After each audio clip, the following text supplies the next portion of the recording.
Ladies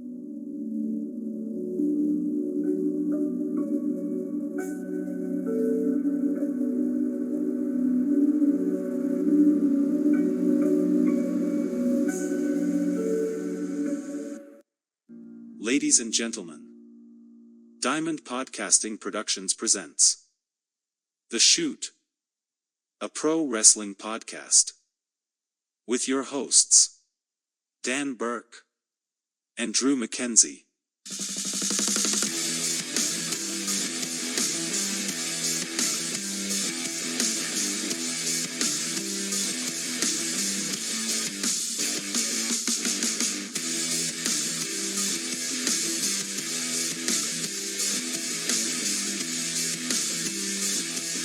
Happy birthday to you. Happy birthday to you. Happy birthday, America. Happy birthday to you. Good evening, good afternoon, good morning, ladies and gentlemen. You are listening to The Shoot here on Diamond Podcasting Productions. I am your host, Daniel Burke, and of course, I am joined by my best friend of over 20 years and the co-host of this fine program, and my hetero life mate, Mac. Thank you for joining me on this wonderful occasion to celebrate America's birthday, the day that we told Britain to go fuck themselves. Jeez. England, go home and get your fucking shine box. Pretty much that's what we did. No, I know what we said to him. Shut up, bitches! Yeah, that's true. That's very true. King George was not booked for this party. Because I'm not booked. Exactly, King George. You were not booked. Oh, boy. All we need is a kazoo sound, and we'll be morning zoo radio. Well, I'm actually gonna play this. I'm actually gonna play this again. I started to play it as soon as you said the occasion, but I'm gonna play it a little bit louder. What is this, morning zoo bit of the day Wednesday? It's pretty close. Yes. So I got that for Yes. that, and I got it for a little bit later as well. The Washington Post. So I figured, what an occasion to play that. And I'm going to tell you, man, it took way longer than I will admit to find that. Remember the name, ironically enough. Well, then there's there's several patriotic names, the Trotsky's 1812 orchestra. There's, and people probably are asking me, they're like, how does he know that? My time at Beethoven Radio taught me that. Yes. But we also, people listen to Neil Diamond's America on occasion, even though that's kind of like his second biggest hit next to Sweet Caroline. I tried to keep it copyright strike free. Yeah. So I figured, what better way than the Washington Post? I figured would be the best bet. So Will Ferrell's impression of Neil Diamond talking about that song is absolutely hysterical. Oh, it's very funny. They're coming near and far. They're coming to America.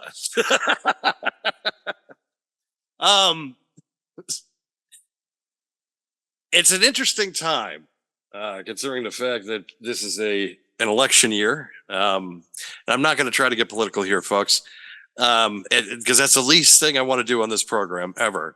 But if you want to do that, you can go to the other channel that I was on at one point. But the standpoint from the standpoint of last Thursday night, where people were watching whatever that was on CNN, and the fact that it's July 4th and it's going to be another contentious election year. So it's like, we're celebrating our independence, but also depending on what network you listen to or watch, they'll tell you that independence is dead. MSNBC will tell you that's what will happen, and Fox News will be, it's this endless cycle. I mean, what the fuck is that? Exactly. Like, what is that? Exactly. Yeah, I love it now that it's almost like AI. I could just have this conversation and no one else has to be in the room because this is exactly what plays out in my fucking skull. I feel like I don't even need to be in the room half the time. I just need to hit a button every so often. I'll just hit the button. It's fine. But nonetheless, we still have to absorb the fact that today is a celebration of freedom. And everybody was going to state parks today. There was a lot of them that were at capacity. Apparently, Sunken Meadow in Long Island, New York, there were people lined up at 3:30 in the morning to celebrate and at least be on the beach. All right. So, first-hand reports, okay? Yes. Since you brought it up. I am down here this week. I went out probably about 9:30, 10 o'clock. I wanted to get a couple things for later, like snacks, obviously, drinks, right, if I needed any, which I pre-shopped, so nothing there. And then I needed coffee this morning. I was hurting without caffeine. So I did my errands. Making a left out of the dunks in this area is, depending on the day, depending on the hour, nearly impossible. And just stupidity to my left, so I took a right, which is not the direction I want to go, but I know the back roads enough that I can just go down. So I actually took a ride a little bit further to its Sunken Meadow Parkway, which connects to the North Shore of Long Island, where Sunken Meadow State Park is. They already had the trucks ready to close the northbound ramps. Of course they did. So we live very close. Yeah, we live close. So if we take a certain way home, to our left on the way home will be that state park. Even though it crosses a couple bridges, an estuary bridge as well further down, the parking goes pretty far back. This place already looked packed. There are people already grilling. By this time, it's about 10, maybe 10:30. People are already using the grills. There's already soccer games going on. And our neighborhood is a very popular neighborhood to park at because you could get in through like a wooded pathway without having to pay. You park there. It's like a mile walk, you know. Some people don't care. And cars were already starting to park in our neighborhood. One guy on the main road, which is basically across the street from where the fence is to get into the far side of the park, basically blocked his driveway off and put a no parking in front of driveway sign out right in front of a couple cones that he also put there as well.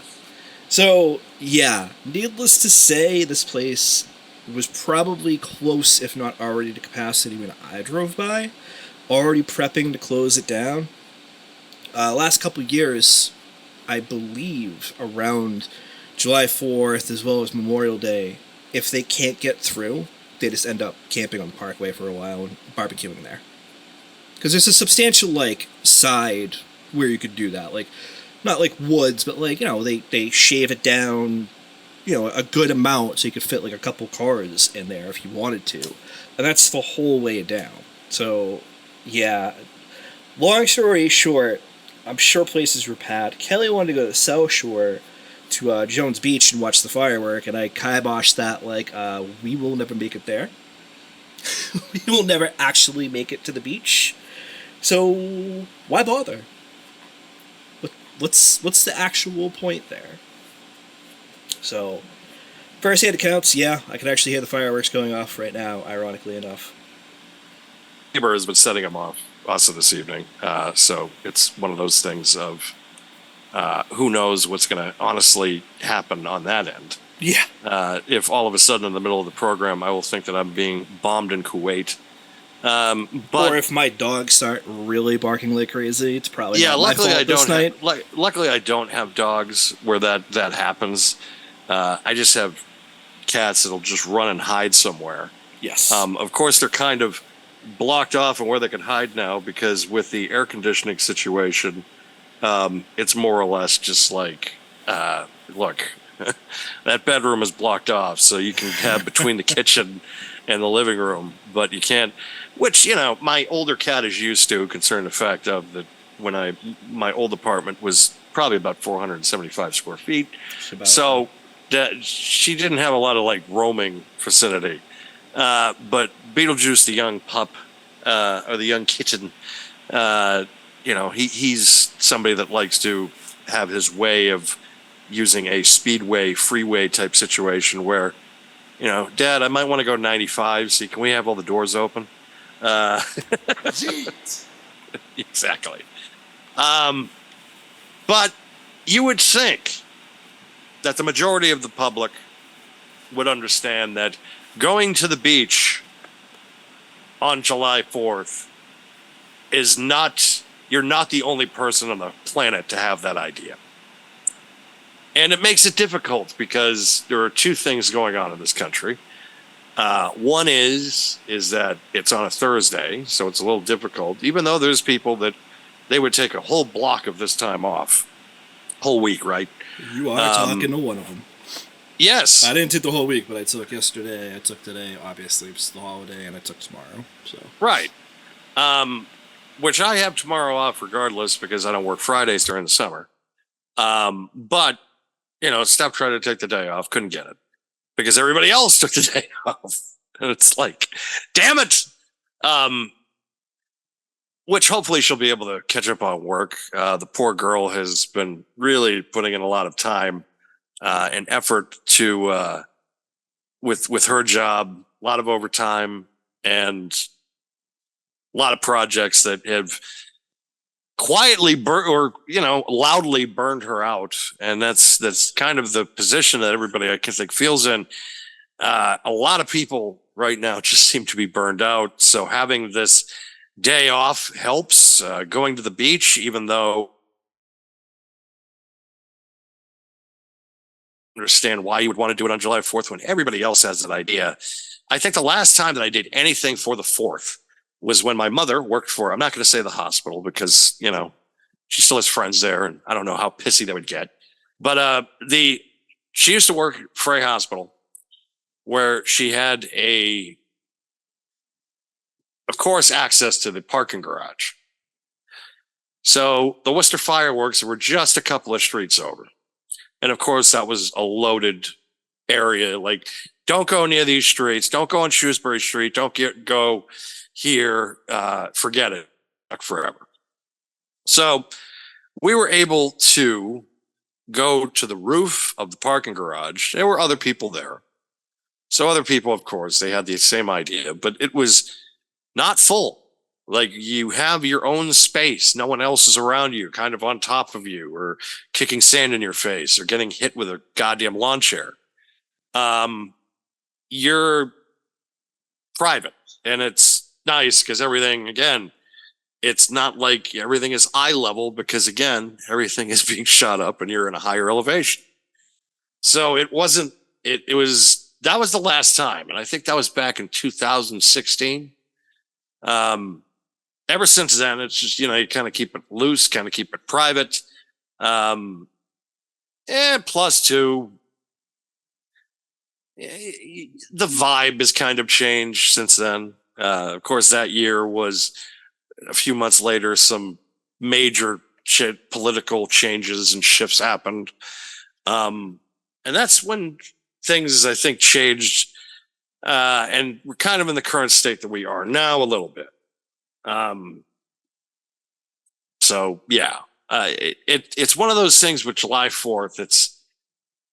It was a big deal before. I just remember, but it was about the big dealness of it because everybody would watch the parades, the fireworks, the music, all that stuff. Where it's just the last few years, I just feel like, I'm just going to get drunk and lay by the pool or go to the beach.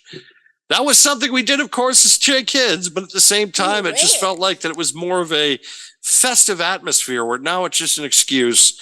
I have the day off because everybody has the day off. And, I'll just go to the beach or go to the pool or go to a water park or a theme park for that matter. I am itching to go to a theme park for some dumb reason. I know immediately I would regret it. The minute I would get into the parking lot, I'd be like, I hate myself for doing this. But I think it's just, I got the itch to go on some roller coasters. I think that's kind of what the problem is.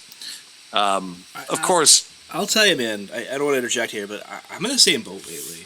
Yeah. Like, last year or two, I'm like, I should just go to fucking Six Flags. Yep. I I want to say the last time I went anywhere was at Canopy, actually, and it was probably... I was looking at Canopy. Yeah, because looking- it's small. It's only an hour and a half from me, Yes. which is not terrible. No.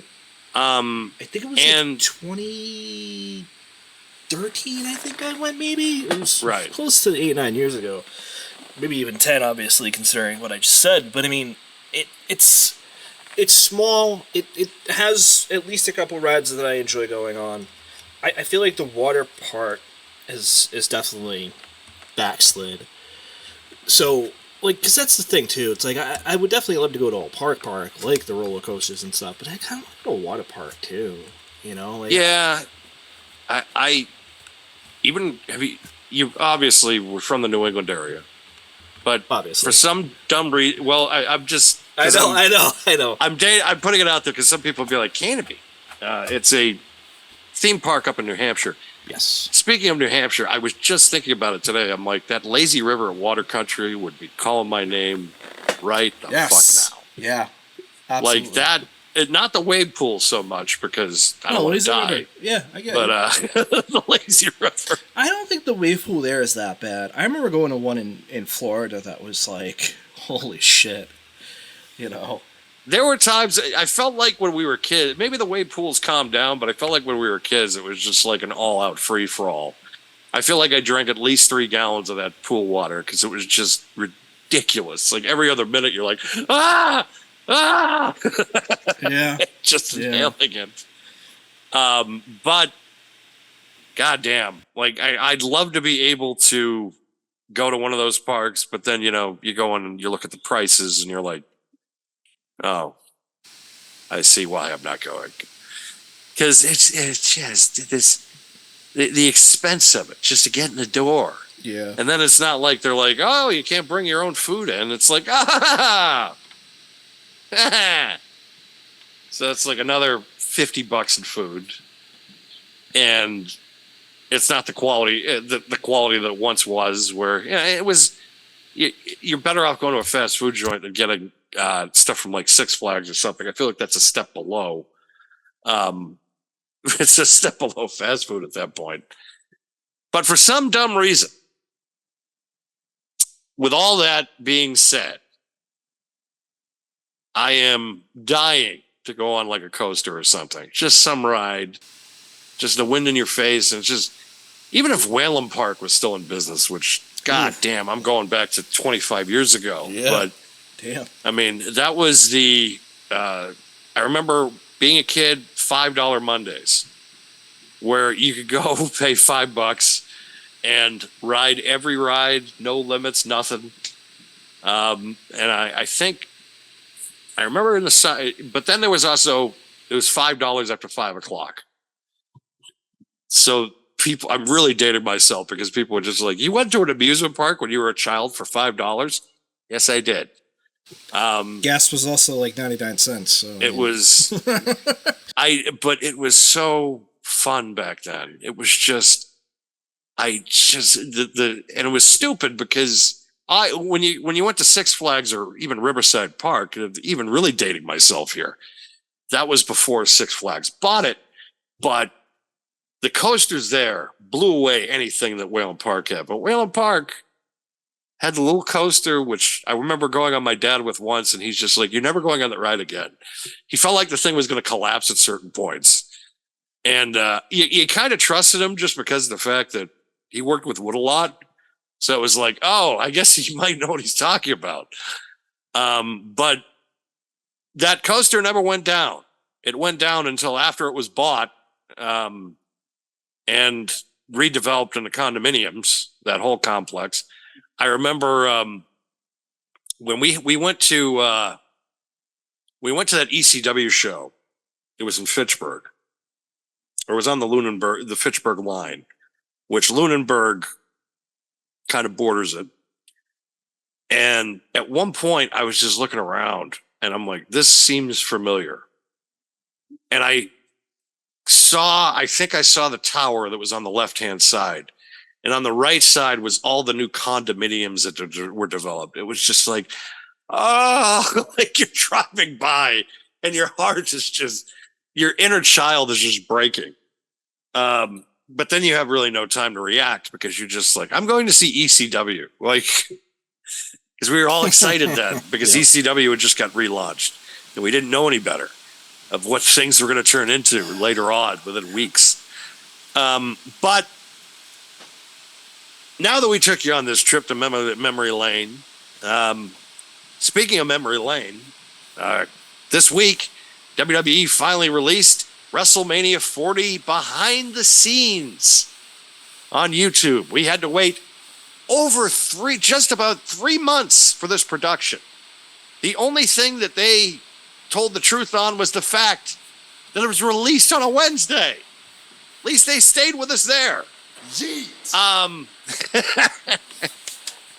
They did have a pretty well-known narrator, though. I've heard him on ESPN Productions. I can't remember his name for the life of me, but it honestly did feel like a well-produced, something that you would watch on a network like ESPN or Fox Sports 1. So they had a top narrator. It was well-edited. It was well put together. Some pretty good B-roll from it. That's about it. As far as substance goes, kind of, we knew everything that went on. We everything kind of, were there things that got confirmed and we found out about, we're like, oh, okay. Triple H admitted that in October of 2023 that 80% of the card for WrestleMania was done. And that was what was reported last fall as well. Including the main events, by the way. Including the main event. I want to touch on that. No. You're good. I want to interject this because I've seen a lot on social media lately that, the plan was never Cody and Roman. I don't know what they heard in this documentary that led them to believe that.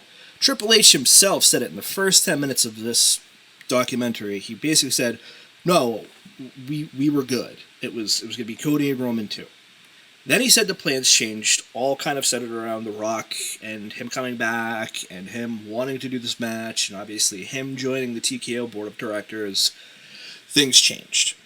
And then The Rock admitted it was his idea to go back to Cody and Roman because he didn't like the fact that he had a certain section of fans, which they talked about the Cody Crybabies again, that really wanted to see Cody finish his story. So I'm seeing it like, I've seen it like so many different outlets. I'm not going to name names or name writers. Just saying. I'll go back on the other show for that if I want to do that. But I've seen it, and that's not what the case was here. And I've seen it by others too. It's not just them that are like, well, Cody went into business for himself. Fair. No, he didn't. No, he didn't. No.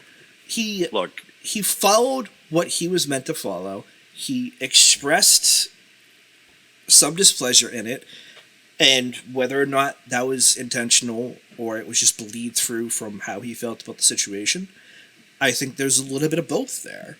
And who can blame the guy, right? You just won the Royal Rumble, but hey, I'm not sure if you're going to be in the main event. And CM Punk is then meant to face Seth Rollins. And I think everybody knew that was the most likely direction it was going to go. They had to pivot that, and that's the word that Triple H used as well. They had to pivot. They had to call an audible to what it actually became. And I'm going to say, kudos to The Rock as well, recognizing the bigger picture. He could have gone into business for himself, especially as the board of the directors sitting at that table, ironically enough, the head of the table maybe, that, then could turn around and be like, no, fuck him. It's my time. I want this match now. He could have done that. He didn't. Could have. He didn't do that. He did not use use the power to do it. Exactly. He had the power. He did not use it to put himself in a better position than, we'll say, Cody Rhodes, obviously. And I think that the best sum up of this entire documentary is, you're right. I don't think we learned anything new. What's up, brother? I don't think we got anything new. What do you mean you're unselfish? What? You didn't? You didn't just walk in and say, that doesn't work for me, brother. Like, you don't have creative control? Or you didn't say anything about your creative control, brother. I mean, the Hulkster would have given the fans what they wanted in Hulk Hogan versus Roman Reigns. That's exactly what the fans would have wanted. Brother. Duran. Exactly. Durant, brother. Hurrah, brother. Yeah, I think it's been summed up enough. I think we knew everything that came out of it. I think some things were confirmed, others were debunked, and I didn't really get anything huge out of it, except for the fact that it was The Rock's idea to really make that pivot. I mean, it's incredibly humble that he did that, because he could have, the decision was made and talked about. We almost got this at WrestleMania 39. This was the plan.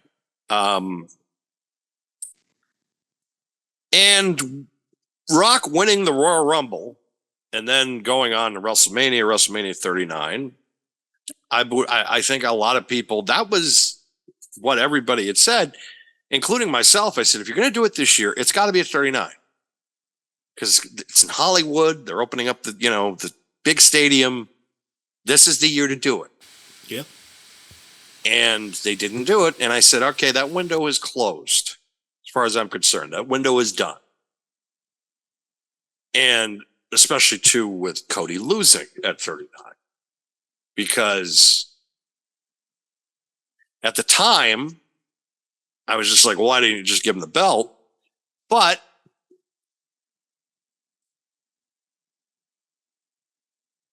they did a good job in turning it around for him. They did a good job in building the anticipation for the rematch. And they made the payoff that much better.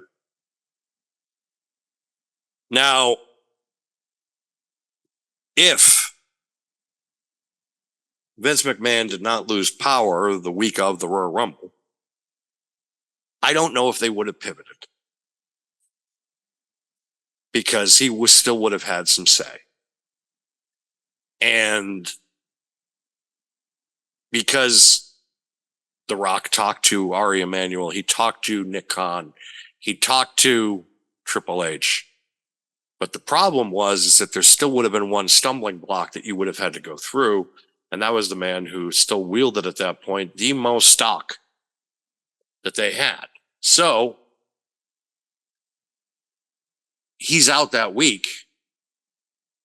And all of a sudden, that's when a few weeks later they decide it's going to be Rock and Cody. It's going to be Cody and Roman.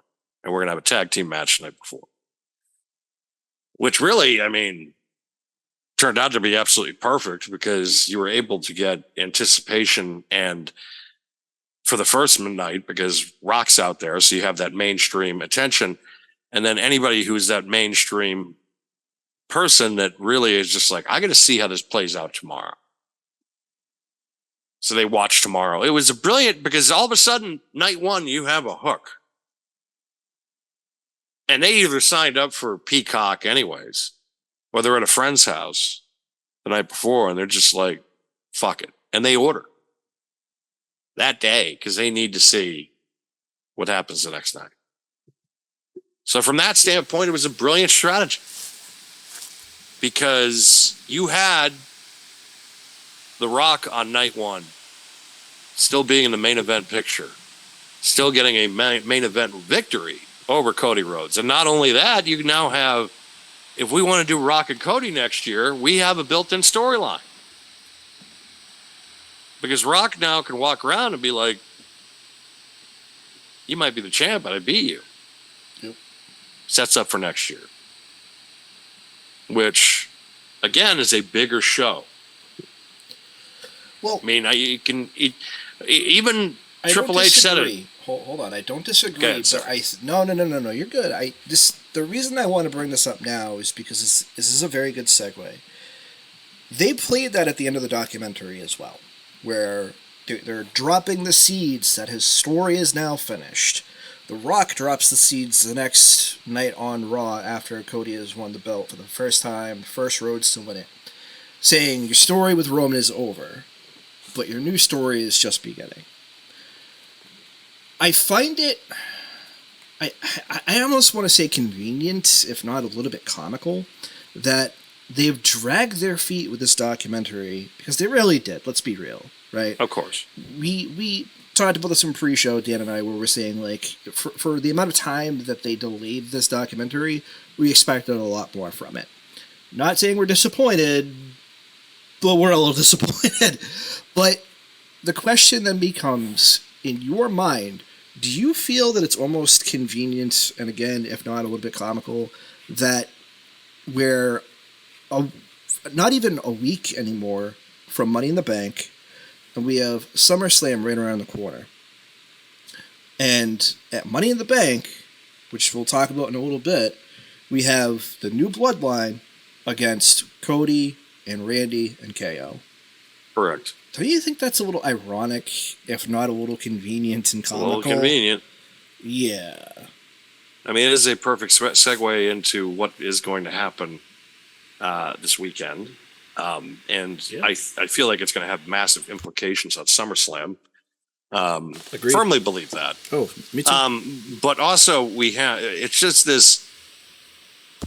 The only thing also that we got from it was confirmation that Seth Rollins tore his meniscus and MCL before WrestleMania. The fact that he was out there with a knee brace and he's telling Triple H, is just like, yeah, it's fine. Well, I've seen people including my own father, with bad knee injuries. But mind you, also the same work ethic, because plenty of times that he had to strap up with his brace or something and do what he had to do. So, I mean, I've seen it done before. It's just the fact that he's just out there and he's just thinking it's like a common cold for someone. It's just like, I'll be fine. Yeah. Shows you the confidence that this guy has in himself and his ability, and also as a performer. And the fact that he also knew that coming out of this weekend, as coming out of night one, that he was going to be a much bigger star because he was going to rub elbows with The Rock. And that's exactly what happened. Seth Rollins became a household name, where now you have two top baby faces, one on each program, that you can make magic with. And now with the CM Punk and Drew McIntyre situation as well. Yep. You have CM Punk as your number 3 baby face, where you have 3 top baby faces right now. They are skewed to be older, however. It's just the fact of the matter is that you're dealing with. But no, it's just you're dealing with people that are in their upper 30s or mid 40s, and you want to be able to have at least, which I think you will with Braun Breaker and some others. You're bringing up like really young talent and putting them in positions like where I'll give my prediction on Braun Breaker later, but I feel like this weekend it's like, this is it. Like, this is, you need to do it. You need to do it now. Because The Rock is in his 50s, Roman pushing 40, and Cody and Seth are also pushing 40 as well. Well, if you think about it this way, too, your other top baby faces in Sami Zayn and KO are also pushing 40. LA Knight, AJ Styles, they're both over 40. Granted, AJ is a heel right now, but still, they're both older than 40. Randy Orton, also over 40. Damian Priest, also over 40. Finn Balor, same thing. Jey Uso is close. He's, I think, a little bit younger than Cody, so he's probably a 37, 38. So they do, I don't want to say they have an age problem, but that top talent, we talked about this, I feel like, after WrestleMania, where you put the belt on a guy who's pretty much in their 30s anyways. The established guys that know what they're doing, are safe workers, etc. But the problem becomes when that's all you have, that's not good. That's not good. They are bringing up the younger talent. I mean, Ron, I think, is in a great position where people are now trying to take him seriously. Like they've done a hell of a job with getting him over. Like, because there were a lot of questions that I was considering, and it just, I think since the Baron Corbin tag team, it brought his character out better. But also now you're just seeing a machine and somebody that is just ready to slice through people. And you need somebody like that now. Well, Drew McIntyre is also pushing 40. Gunther is also pushing 40. You have a roster right now, a lot of top guys that are tremendous talents. But also at the same time, you have to worry about their age. Like, you have to worry about the next 3 to 5 years. And yeah, you're set for the next 3 to 5 years, but you got to make sure that there's kids in the pipeline. They're going to be there in the next 3 to 5. You got Montez Ford, who you're wondering when they're going to pull the trigger with him. You got, I'm shocked he's not in Money in the Bank, honestly. I'm surprised it's just he's not even broken out as a single star yet. Which is sad because he was great that year when they put him in Elimination Chamber. You know, and it just, what are you doing? Pull the trigger. It's just, and now it's now. Do it now. Yeah, just do it. And it makes the most sense to do it. Montez in area, but Angelo Dawkins, hopefully he's not Jimmy Oso. I don't know. No, I don't think he is. I don't think he's either. I think if he leaned up a little bit, he'd be a little bit better. And that's not to say he's overweight or anything. He's not. But you can tell the physique difference between him and Montez Ford. You just can, and there's nothing wrong with that. Everybody has a style. Everybody has a body type. I'm not. They're also trying to think. They're also going to try and get Theory to be a top babyface. With the way that they are, the way the DIY is trying to get into his head of just like, oh, Grace, you know, and maybe it can make people care about him. I don't know. I feel like he's a much better solo heel anyways, honestly. He is. He's a much better. He's damn good. I love that Andrade spot a couple weeks ago. Oh, God. It was so great. Yeah. It's like he does that little roll and all of a sudden, I'm like, oh. Yeah. But yeah, it's going to be interesting where we know where it's going. It's going to be Rock. It's going to be Cody at WrestleMania. They pretty much have confirmed it, all but. Triple H I don't want to say there. that yet. I really don't, because there's a long time for that, and you could easily do the whole Rock Roman thing as that continues to build, because it just seems like that's going to be something for Survivor Series, and then they transition it for a long haul into WrestleMania. And then you could have whoever the next Bloodline 2.0, whatever the hell it ends up being, the next guy up, go against Cody with interference. You could do it that way. Do I think it's going to be Rock? Yeah, but I think there's enough plausible deniability that, and maybe this goes back to what I was thinking in pre-show that I mentioned, where this past year they did the tag team match for night 1, and then they had Roman and Cody for night 2. What I feel they could have done is night 1 have Rock and Roman, and then whoever wins and walks out as champion goes into night 2 as champion to face Cody Rhodes. That was my thought process for a long time. Same. That was, and I had mentioned that even last year.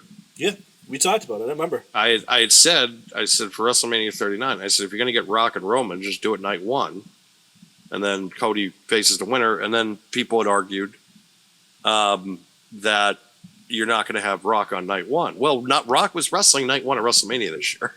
Yeah, like he wasn't on WrestleMania Sunday except to do a run-in. So that argument is kind of at that point. It's hard though. Like it's hard to be able, because look, you're dealing with one of the biggest stars in the world with The Rock. He does several pictures, several movies, several television projects. The man is all over the place. So it's hard to kind of nail something down. But I feel like with this, it's nailed down. It's almost like this is, especially now too, that he's an executive. And he's got close relationships with Ari Emanuel and Nick Khan and Triple H, which I think if you told both of them 25 years ago, we're going to be running this fucking joint, they would have laughed at you. I don't know if Triple H would have been, but Rock. I don't know. Like, it's well, yeah, because he probably was just like, I'll just sleep with Stephanie. It'll be fine. Yeah, exactly. Oh, sorry, China. Did you hear that? Jeez. And I'm not saying, look, and I am not bashing Triple H, so I don't think that. He's always been one of funny. Kind of. It's just a funny reference, and I'm also not implying anything about the China situation either. I'm just making a funny reference that I thought was hilarious because I don't want people going back and also just in case ever in life I get a job there and then somehow it just gets to him. So you decided you were going to make fun of me on this episode, blah. And I'll be like, look, it wasn't like a complete making fun of, sir. It was just, it was just parody at the time. I honestly don't believe it. So that way, this whole thing is a defense. This whole thing is a defense. Yeah. But obviously, I think it was just, we got to do this. We've entitled people to see. People are expecting us to do this. Let's just get this out there, even though it's really not anything revolutionary, anything not groundbreaking. It is what it is. I think it's something. I think that they probably wanted to do the DVD release of. They would have. The fact that they don't have a DVD, they don't even do DVDs anymore. They kind of were like, well, we could just release it on YouTube. But it still took 3 months to get done of just B-roll footage that could have been done. This could have been done. This could have been done the date that it was done. Supposed to come out. Like there was nothing groundbreaking. There's two things I want to say. So first of all, more to your Triple H fact of I listened to your show. What the fuck, Mr. Levesque? Just hear the shit we say about Tony Khan. Please. Yes. We talk way more shit about him than we do way more shit than we do you, sir. Most of the time we've been like also just be like, oh, he's great. He's the greatest booker in the world. Because he is. Right. That's besides the point. Yeah. Right now it definitely is. Yes. The other factor of what you're saying about this could have been released on time. I'm not going to say on time. I would say within a month, even 2 weeks. Yes. Even 2 weeks. I objectively think that they left a lot on the table because they showed it, which really was the one glaring omission that irked me, is that they show Seth Rollins hobbling out on night 2 to get in the ring to eat the Superman punch when he has the chair. They really could have addressed his injury because night 1 looked pretty good. The main event, or sorry, not the main event, obviously, but his match in night 2 for the world title against Drew McIntyre, he looked okay for a while. You could tell he was bothered or hampered at the very most by something. Whether that happened during the match or he just aggravated his injury more, we'll never know, but they could have addressed that. They could have him speak to that, and they didn't even bother to do that. No. They spent 5 minutes on the CM Punk thing of him getting injured and ruining plans for Seth Rollins to have a match at WrestleMania. They spent 5 minutes on CM Punk. Barely 5 minutes on CM Punk. And it was basically to say, yeah, he got injured, show the injury a few times, and yeah, that killed our plans. So we needed something else for both of them to do, him and Cody. And it's like, if you spent effectively 3 months in this documentary for it to be 1 hour and only hit those certain points that you wanted to hit and not go into further detail with the others, what the hell?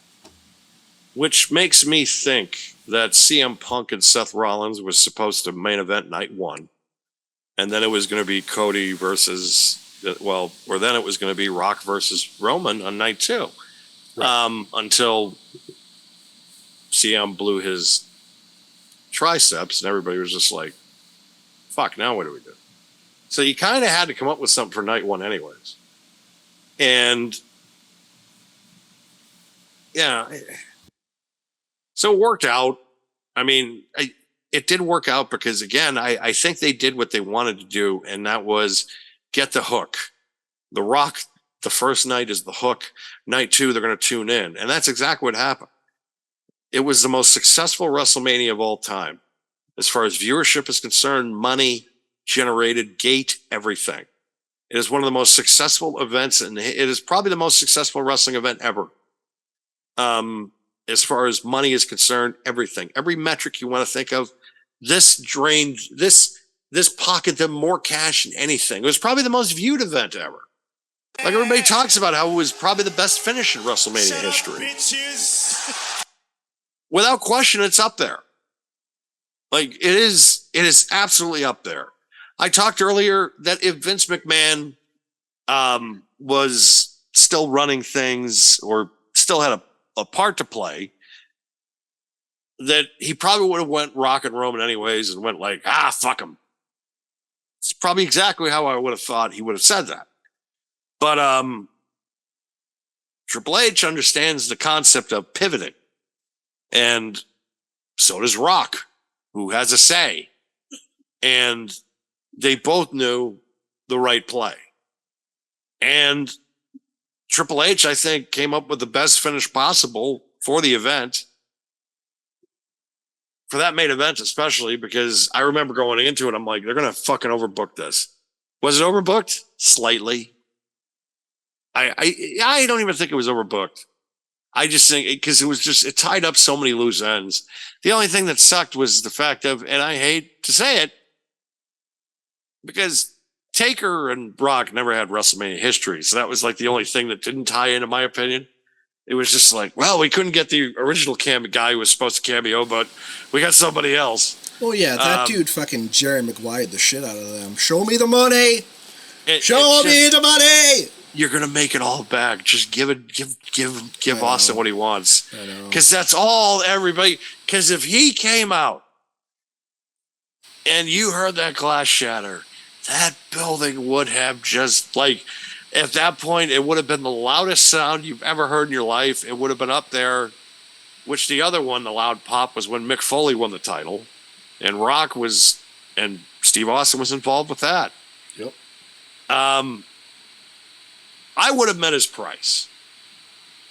That's just me. I mean, That's without just my knowing opinion. what the price is, it's hard to say that. I would say if it's 5 or less, I would have done it. It's just... If it's 7+, I don't know. If he wants $1 million, if he wants $3 million to show up, give him the fucking money. Well, that's what I'm saying. 5 or less, I would have done it. Like, whatever you want, Steve. Like, it's just, like... He's one of your top 10 top sellers ever, as far as merchandise is concerned. Him being there would have just made the moment that much better. And I'm not knocking Taker. But, dude, you could have sold collaborative merchandise with Cody Rhodes and Steve Austin and make fucking bank. You could have, without question. And it's just, that was the only criticism I give that finish. Everything else I'm right there with made you. Perfect fucking sense. But Austin needed to come out. And I'm right there with you. Trust me. But I'll go with Taker. I'm okay with Taker. It's like, all right, fine. Couldn't get Austin. But the only thing I would have said is this, and I'm not going to disagree with you, but I would have said this. The only other person I would have loved to see if it wasn't Austin, given the history of the last year that led up to that WrestleMania, would have been Brock. Yeah, that would have been cool. Yeah. That would have been cool. Wasn't going to happen, I know. Oh, or the only other one only other one that I would have accepted, and it never would have happened considering his contract situation, was Jon Moxley. Moxley came out, holy shit. When that music hit, everybody thought it was going to be him and Seth Rollins. But if you hit it a second time, that's fair. Or honestly, this is how nuts I would have gone. But people would have picked up on it real quick. You played Wild Thing. True. That place would, and you feel it. Like he's coming through the crowd. You feel it. And he's Jon Moxley. It's not Dean Ambrose. It's Jon Moxley. Because that's a way you can get it done, because then, Tony, look. Well, so hold on to that point, it's just, right? I'm doing this because let me hear me out. Okay? All right, go ahead. Because it's like you make a phone call, you say, all right, Tony, look, you're an asshole, I'm an asshole, but I want to get this done. Okay, look, we want Moxley, we want Wild Thing, we'll give you some money, we'll give you a plug. It'll be Jon Moxley instead of Dean Ambrose, but we need this. Can you do it? And you probably would have got it done. And you probably would have had to pay less to get Steve Austin. Probably. But the guy that they could have also called Tony about and probably paid even less than both of them. Oh, Dustin, yeah. Would have been Dustin, exactly. But... Dude, all you need Rock to do is go over, sit on the fucking rope. Dustin comes out, gives him the fucking shattered dreams, call it a fucking day. I know. No, they could have that could have been the finish too. They could have had Cody. They could have had Dustin come out, or they could have. But the Moxley thing, I just think that would have way put it over the top. Oh, I agree. think the audience would have went insane. And not only that, it's like at that point, it's like you throw you throw almost like an anchor to the AEW fans. You just say, "Can we just be friends for one night?" It's like the toxicity would have stopped for a day or two. It would have been nice. It would have been, I think, a nice moment. And then, if they didn't want to AEW didn't have to acknowledge it, they might have. They might have said, congratulations to Cody Rhodes. Jon Moxley was able to help his represent AEW and help Cody, and it would have tied up two stories, because at that point you have one story being finished of the Shield and the protection and all that, and then you have someone coming from the other company to help out Cody win the WWE Championship, which would have tied a nice little bow on, right? Yeah. And I know people would have probably sat there though and been like, but. Like, and AEW fans probably still would have been pissed off, because they would have just been like, you traitor. But it's like, look, it's about moments, and it's about things. And this is, sometimes you theorize with booking, and you come up with brain scheme ideas that are absolutely never going to fucking happen. Jon Moxley coming out would have never happened. But in my head, it's always something like, if I was there, I would have made the pitch. Can we get Moxley? Here's my idea. But it all worked out. Like, we still got one of the most memorable finishes in company history. We still have one of the greatest stories told in company history. And I feel like that there's other stories that have stemmed from this that are going to be able to be told because of it. Totally. As we're seeing it now clearly right now with the Bloodline, and then probably next year with Cody and Rock, if that still happens. So. Yep. No, I agree. But we have a pay-per-view this weekend. We do. We actually have two pay-per-views this weekend, actually. We have two pay-per-views this weekend? Yeah. What is it, Heatwave as well? Heatwave is on Sunday. Money in the Bank, which we'll talk about next, is Saturday. Ah, I see. I didn't realize it either, actually. I just happened to look it up. Like, we got to talk about Heatwave at some point, too. I was like, oh, shit, I guess we have to talk about it today, because it's fucking the next day. Wow. Well, I kind of like that. I mean, I kind of like the fact that we're kind of getting a double header of wrestling this weekend. Yeah. Of this great, this great patriotic week. And everybody's on vacation. Everybody's going to be able to focus. I'll be able to focus too because Which is funny, by the primetime way, events. because both of these are in Canada. Yeah, but it's I'll be able to focus because it'll be on at a regular time. No, I agree. I know what Because some of these afternoon shows, it's just like Jesus Christ. Well, I mean, I'll take that over the 5 a.m. That was Yeah. Chamber. I mean, I'll definitely the same boat. Yeah, completely. But I just look at it from that, and I just say, what? Like, at least now it's at a regular time. It's a normal time for this, where it's like I can completely focus on it instead of other projects or other things. Because like when you're in a long-term relationship, getting married or something of that nature, it's like you kind of, and you both work. You kind of want to be able to have some time to spend with them during the week. And sometimes the daytime wrestling stuff just doesn't help with that. And now it's in the evening, so it's like, okay, I can block Saturday night out to myself, give her the day. It'll be good. But I am excited about the show too, because there's several directions. I was talking about it with, because at work, our summer help has come back.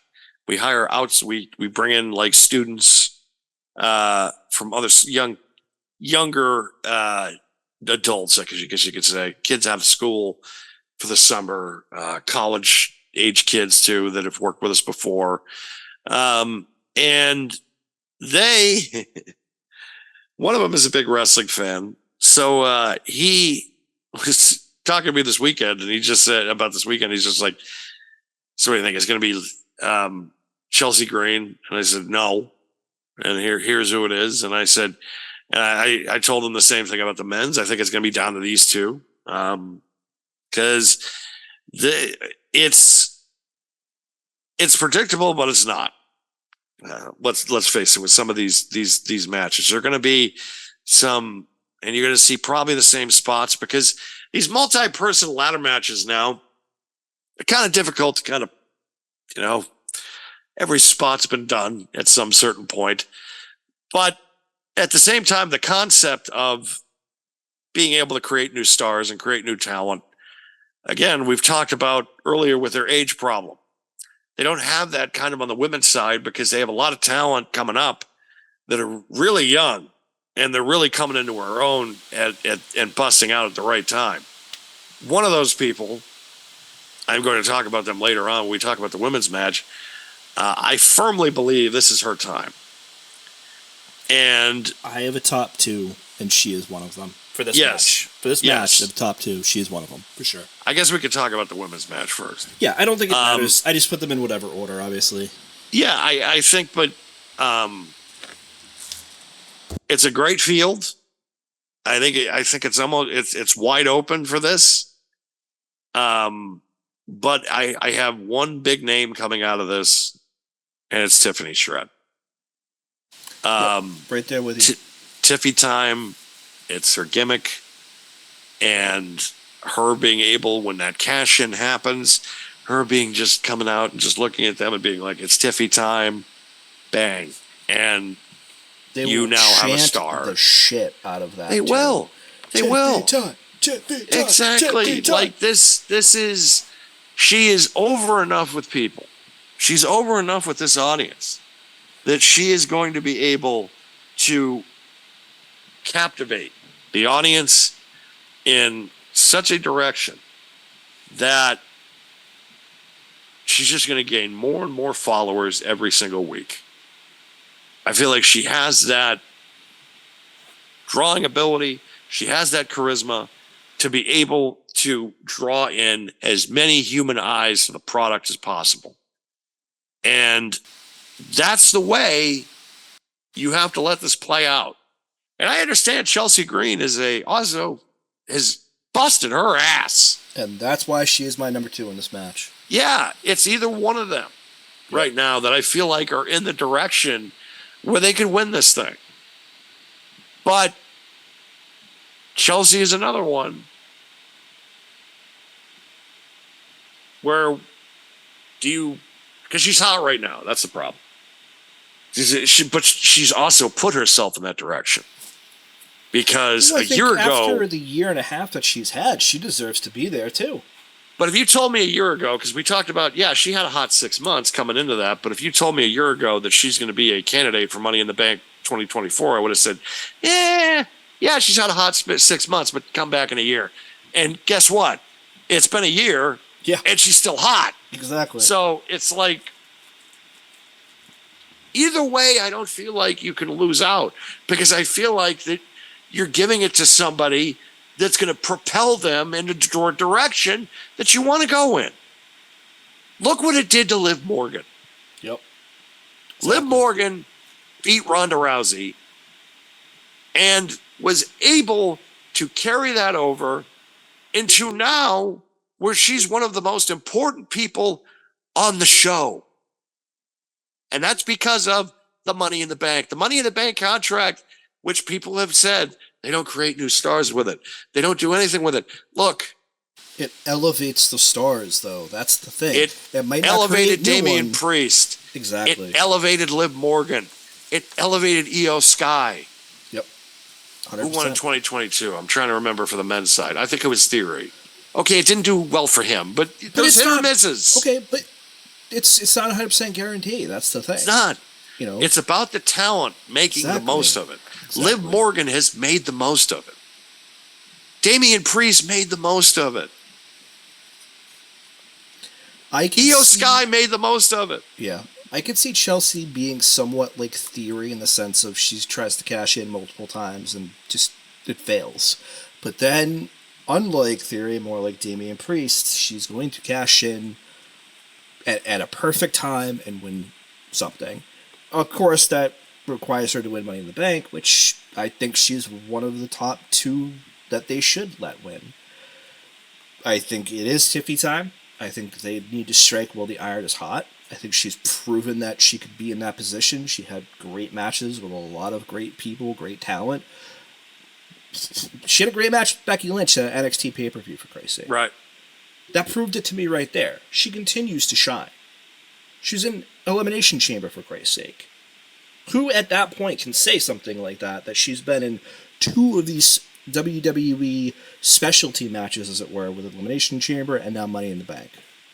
At this time, just a recent call-up within the past year, who can say that? Nobody. Not many. Nobody. Nobody. This you can is make the argument for Lyra, but Lyra, I think she still has a far way to go. She's a little bit on the smaller side compared to the other women in the match, maybe except Io. I think she's going to shine in this match, but I don't... Without question. I don't put it on her. They've already pushed her to the moon already. I don't think you should push her any further right now. I feel like they've done enough. I agree. And I feel like that in a year or 2, let's have that discussion. Exactly. But not right now. No. You're shoving her down people's throats, and it's way too much, way too fast. You have Tiffany, who's over as fuck. Yep. You can give it to her. People will love it. People will embrace it. People are ready for it. Same thing with Chelsea Green. Yeah. People are ready for it.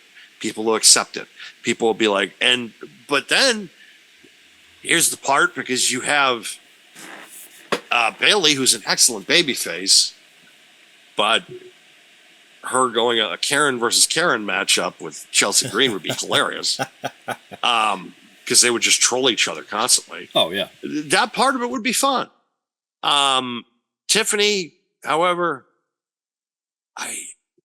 she's got every fucking possible thing you could want in a top talent. She's got great in-ring ability. She's got great Q rating. She can cut a fucking promo. She's a great character. This is the direction. But Chelsea is an excellent character as well.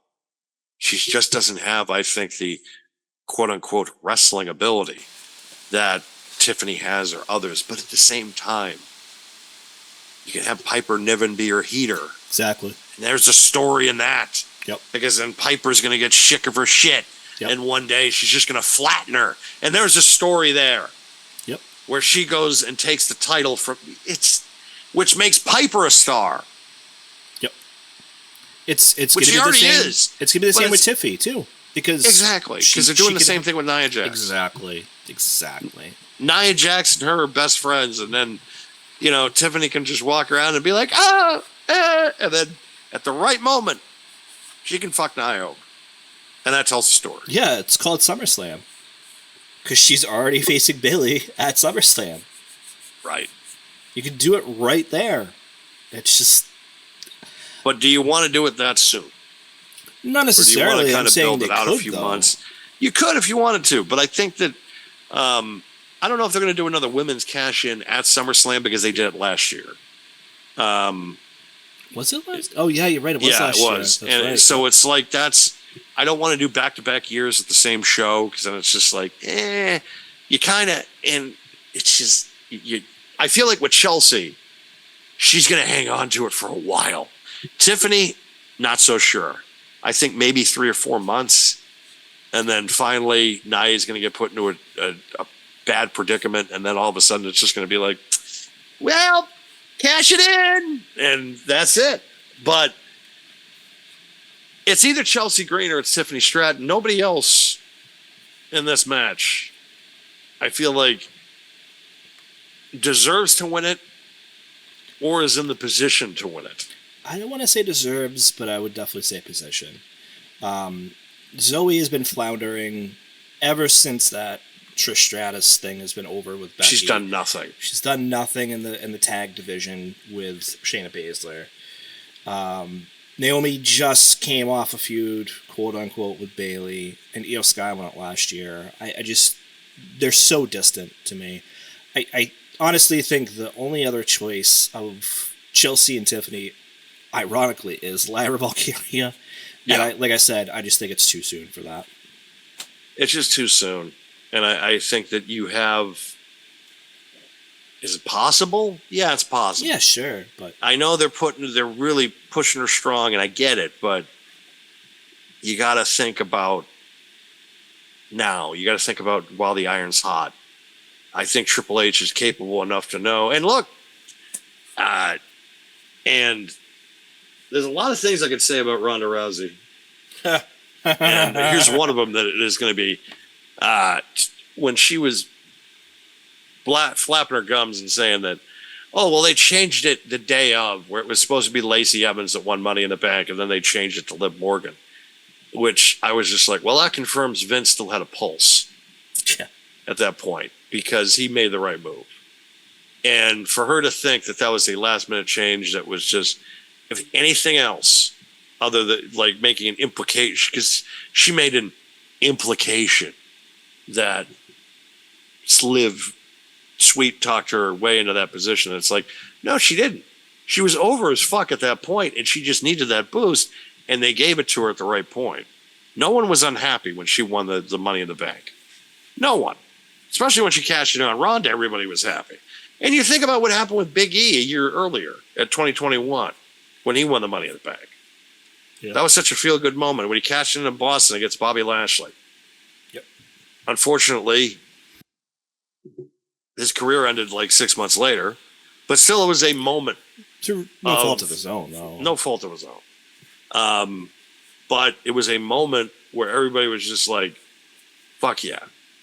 Yep. And at least he was able to check that box at the end of his, even if he never steps a foot in the ring again, at least he was able to check that box and say, well, I made it. Yep. And sometimes that's all you need. And this is the type of event that is able to propel people in, which we can talk about the men's side now as well. We'll go right into it. I have a top 1 and 2 for this one too, honestly. Exactly. It's either Jey Uso or LA Knight. Yeah. And I know a lot of people are going to be like, LA Knight hasn't done shit in months. Still over as fuck. That's, yeah. Number 1, he's still over as fuck. And number 2, it's not anything to do with him or anything else. It's just, that's the way the cookie is crumbled on SmackDown. It's loaded at the top. It's loaded at the top. It is. 100% is. I think LA knows that. I think because he's looking at his merch checks. He's probably just like, I don't care. He's still over. He's still popular. People still like him. He's probably going to be U.S. champion. Probably. But at the same time, I still want this. Look, if he beats Logan Paul, which he already has, he pinned him to get in this matchup. Yep. Him in a matchup with Logan Paul is still a big deal because it's Logan Paul. So eyes are going to be on that matchup, no matter what. And they both can talk. Like, he's going to become more popular after that because there's enough people that hate Logan Paul where they're just going to get behind LA Knight. So I'm not too concerned if he chases the U.S. championship. Do I want him to win this and then cash in the U.S. championship? No, that's stupid. No. Yeah. So if LA Knight's going to challenge for a world title, fine. If Jey Uso, I know, is going to challenge for a world title, the question is when it's going to happen. I think Jey holds on to it. He's going to hold on to it for a little bit. Not as long as Damian Priest, but he's going to hold on to it for a little bit and pick his spot at the right time. I think it depends who is champion. The only thing that makes me hesitant about Jey Uso winning it is the reformation of the bloodline. We talked about that. Yeah, and that's the only thing, because then I feel like, well, that creates something. It creates, okay, well, fuck it. We can do this now. And that's the only thing that kind of holds me back. Or if he cashes in and then they screw him on the cash in, or he has a very short title reign. I don't know. Maybe they don't. Maybe they go with he wins it straight out and there's no issue. It all depends later on. It depends where the match kind of lineup is too. If this is on before the tag team match later on. True. I don't know. I don't know where this is. My thought process is Jey Uso or LA Knight, but they could throw a wild card in there, and I'd be like, all right. It's not like the women's match where I feel like these are not locks. These are not locks by any means. No, I feel like the women's match is more of a lock than this one. I do. I feel like it's either going to be 1A or 1B on the women's side. This is like, I'm not 100% on either one. I think the only one I'm not 100% on is obviously the guy's very end with Luke the Kaiser. I don't see him winning this at all. You could have Andrade and Sheamus as dark horses in this match, and then with Carmelo Hayes, I don't think so, and then Gable, I don't think so. Hi, Steph. He says hello. Hi. Oh.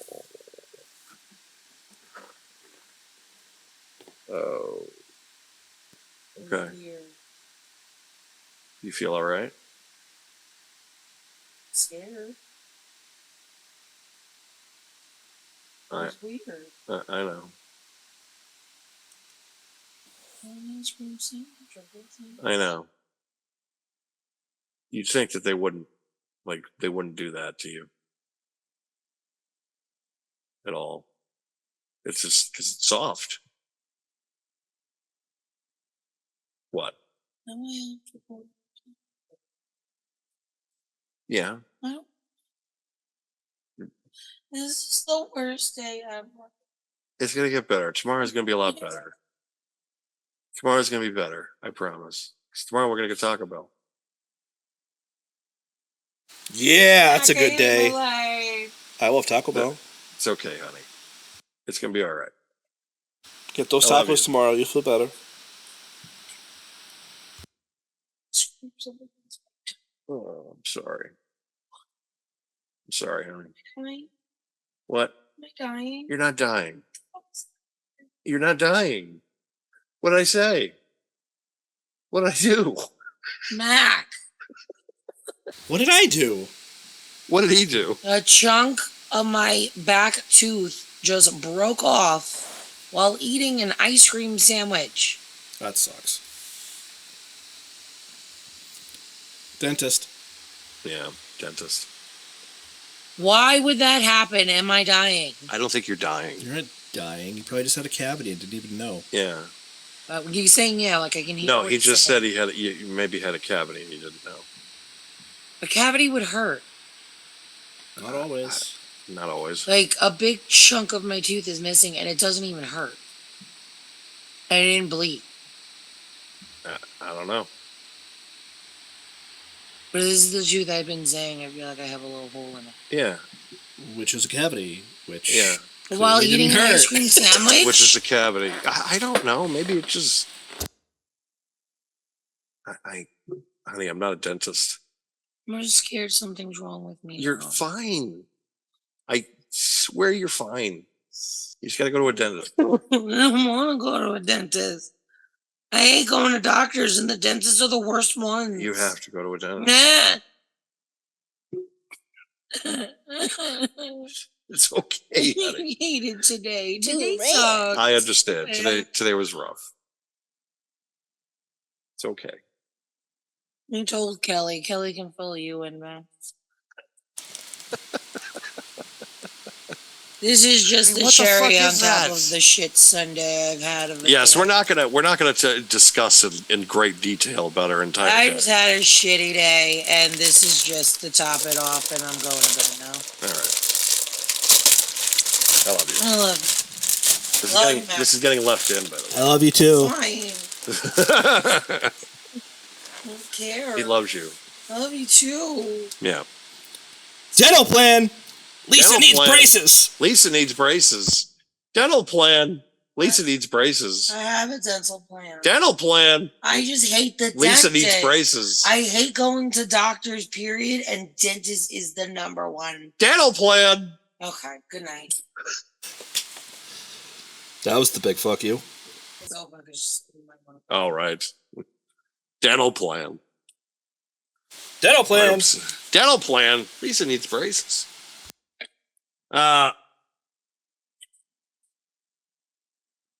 Where the fuck were we?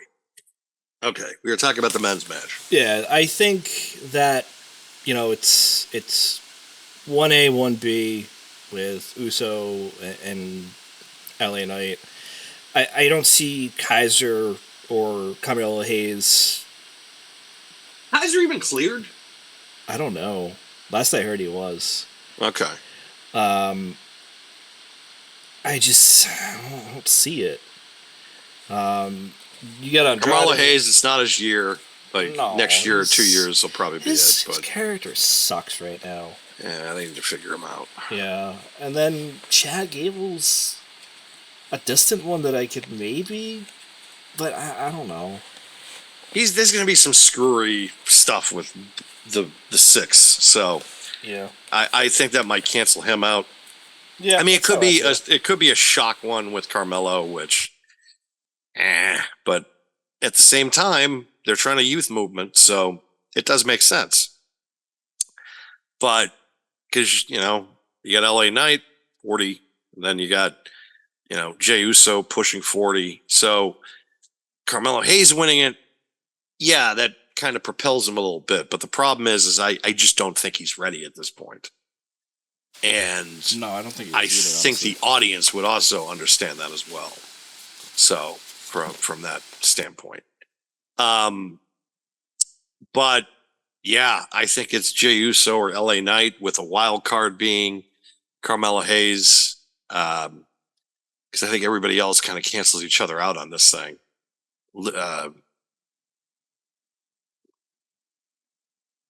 Let's see. So it's Kaiser, then it's Chad Gable, and then who's the sixth?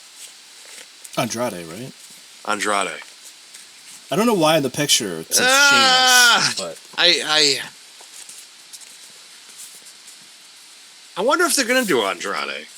That could be. that was my That- thought too. He could. That play Dark could. Horse. That is a dark horse possibility, and I'd be okay with it. Like to be wouldn't hate honest, it. like I wouldn't hate it. So it's like and because I feel like too, it's like in my opinion, he's a star. Oh, 100%. So it's like, yeah, and it's just, and I feel like he's kind of earned the right to win it. And and again, I don't think a lot of people would be like, what the fuck? I think people would be like, all right, yeah, I could get behind this. Like, it's not what people expected, but people, I think, can still get behind it. So if I'm going with an order here, LA Knight, well, no, Jey Uso first. 1B is LA Knight, and then the dark horses of Carmelo Hayes or Andrade. Those I feel like are the four, because I feel like the other two kind of cancel each other out with other stories going on. Unless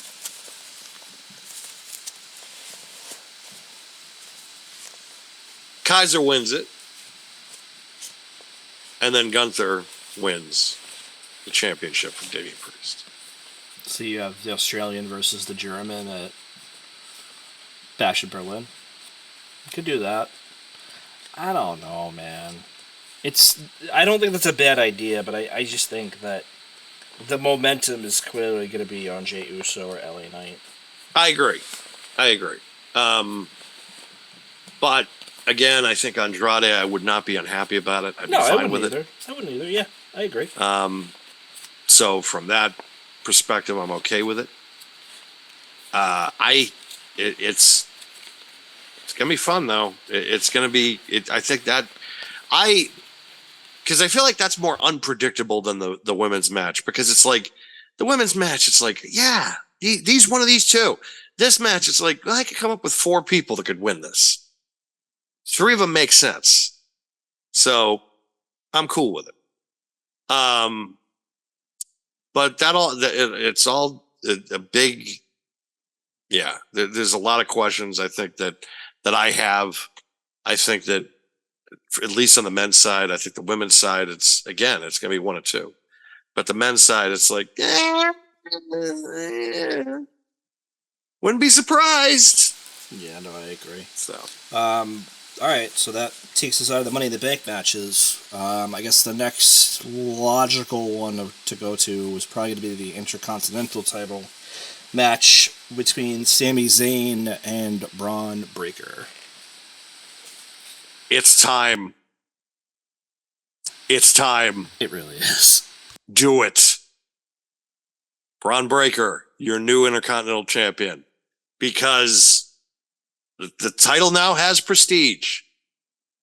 And you have somebody that is fucking ready. It makes all the sense in the world. Give him the title. Sami Zayn has had a great run. He's had some fantastic matches. Also pulled off one of the biggest WrestleMania upsets in recent memory. And a fantastic match, by the way, too. He is a fantastic performer, but he doesn't need a long title reign. If this is a transitional period to get him over, so be it. And I feel like that Braun Breaker winning the Intercontinental title, and it also just makes a statement because you're trying to create new stars. And Braun Breaker with the briefcase, yeah, there's a cool story to it. But at the same time, him having a dominant championship reign on your mid-card to really get him going is what you need. You have done a phenomenal job. They have done a great job since he's moved over to Raw and building him up. What he did with Ricochet, how he's coming out and just killing people. Not literally, but figuratively. Just want people, because, you know, YouTube algorithms sometimes. Smoke. Thank you. It is the most logical thing right now to make him the Intercontinental Champion. And it is the absolute one hard decision that needs to be made of just like, look, and Sammy understands that. Sammy losing the championship, it doesn't bury him. It's getting over another guy that is going to be, that you want and have faith in that's going to be able to hit home runs. And I feel like with Braun, it needs to be done. It needs to be done now. Don't fuck around. Don't wait around. Do it now. Because you can make the argument with Chad Gable, right? But Chad's going to be is now involved within the storyline, so he can be taken out of that picture for a while. Braun can't afford to lose this because you built him up to be a monster. He's just taking people out left and right, and he needs to do that again. Or he needs to get disqualified or some shit and go crazy, and then it builds another match or something for next month. I don't know. But the most logical decision, Braun Breaker is your Intercontinental Champion. If you have him dominate, fine. But it needs to be done. And I think you're 100% on board. Yeah, I don't think there's anything else to say. I mean, listen, it's nothing against Sami Zayn, but I don't nothing at all. I don't think it's anything that Sami is going to take offense with. But I 100% agree that you have to put over the younger guy. I said this a couple weeks ago, if not last week, it was that I feel that he is like a young Brock at this point, and he just needs to go out and just literally and figuratively destroy people. And he's done that last couple weeks, which is 100% where the character direction needs to be. And I don't think there's anything wrong with that. Smoke. And on top of that, is it maybe early to throw a mid-card title at him? No, it's not. You already had him be NXT World Champion. So I don't think it's too soon to put a mid-card title on him. I think if anything, it's going to show that the company has faith in him. You could maybe make the argument that as his father is a homophobe / transphobe, that, don't do it. It's just like, well, he's not his father. Don't go by the whole sins of the father thing. They just did an A&E biography on the guy with his brother. Yeah. I think that and they also just announced the Ultimate Duo for ringside exclusive. It's of the Steiner brothers from the early 90s set. So he's still getting action figures. Good.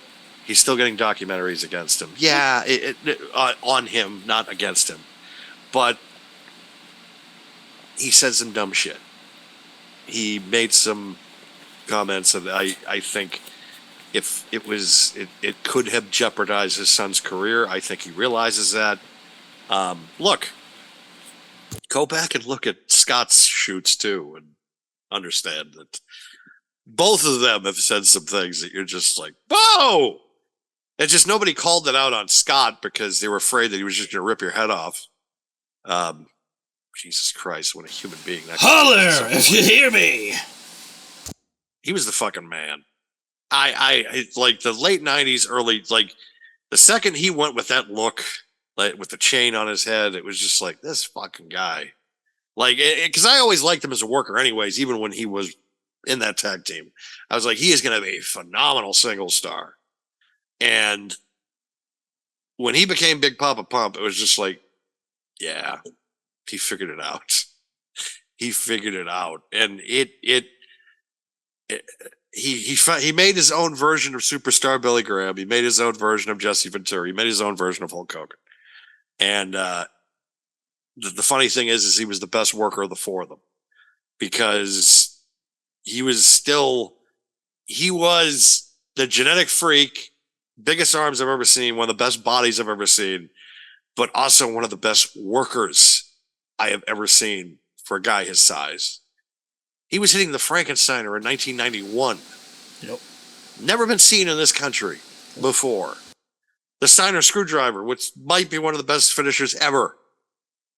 Puts you up in a vertical suplex position and then fucking drops you in a tombstone pile driver. It's insanity. He was hitting shooting star presses. I've seen it. I've seen the tapes. Early on in his career, he was hitting a shooting star press. I'm just like, what?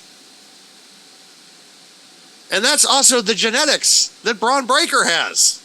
He's a combo of both. Yeah, he really is. The speed they clock him at coming off the ropes, too, is just unreal, man. Like 20-something miles per hour going off the ropes. It's like, holy shit. And you thought that, like, it's what they have with Braun Breaker, and this is probably a statement that might get me in some trouble. But because I agree with Mac's assessment about him being Brock Lesnar. But I'm going to go one further. He is fucking Goldberg if Goldberg could work. Because Goldberg, when he hits you, you hurt it. Mind you, because he's dumb as fuck. But Braun hits you, you hear it, but it looks safe. That's a skill. When he hits you with a spear, you hear it. The guy in the very last row in the building could hear that spear. That's why his spear is one of the best in the business. Because it sounds like he is going through some.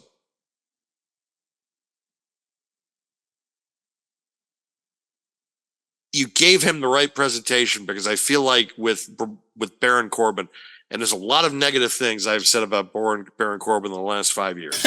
No, you were right the first time you started to say things. that. Boring Corbin. That you were right. It's just there was a lot of things that I said negatively about Baron Corbin. I was used to be like, if I was running that fucking place tomorrow, you'd be the first fucking one gone. Him going back to NXT was the best fucking thing that could have possibly happened to the guy. Yep. Because he then became interested. And it was because of the tag team with Braun. It was because of the character work that he was finally doing. He wasn't just some monotone asshole that just went out there on the microphone and everybody was like, I fucking hate this guy. He had go-away heat so much. If they released him tomorrow, most of us would have been like, no, that's fine, fuck him. Now, however, you saw what he did with Braun and that tag team. They had great chemistry. And now they're trying to do the same thing with Apollo Crews and him to see if that somehow can work. Because it might. It just fucking might. It would bring both of them back to the main roster again. It would just bring them, it would just revive both their careers, which I'm cool with. Because you're making me care about this talent again. The way that television, look, Monday Night Raw is starting to get, and we've said it before, but it's really becoming true, can't miss television. Yep. A 3-hour program. And you have to watch all of it. Yep. Because the main event this week kicked ass. Yeah. And just the character development with these people. You're caring about these people now. People 5 years ago, you were like, fuck this, it's never going to work. Yeah. 5 years later, holy shit. What? I care about Baron Corbin? I care about... What is this? What is going on right now? Yeah. Braun Breaker again was handpicked by Vince McMahon. One of the last handpicked guys. Because he took over NXT when he started to get that push. Everybody talks about Roman was the last world champion. Vince took over NXT. Braun was one of the first guys he pushed. It's hard to say. It's hard to say it's Roman though. I think he was definitely going to put the belt on Cody. Oh, that was still his call. It probably was, but actually, it was.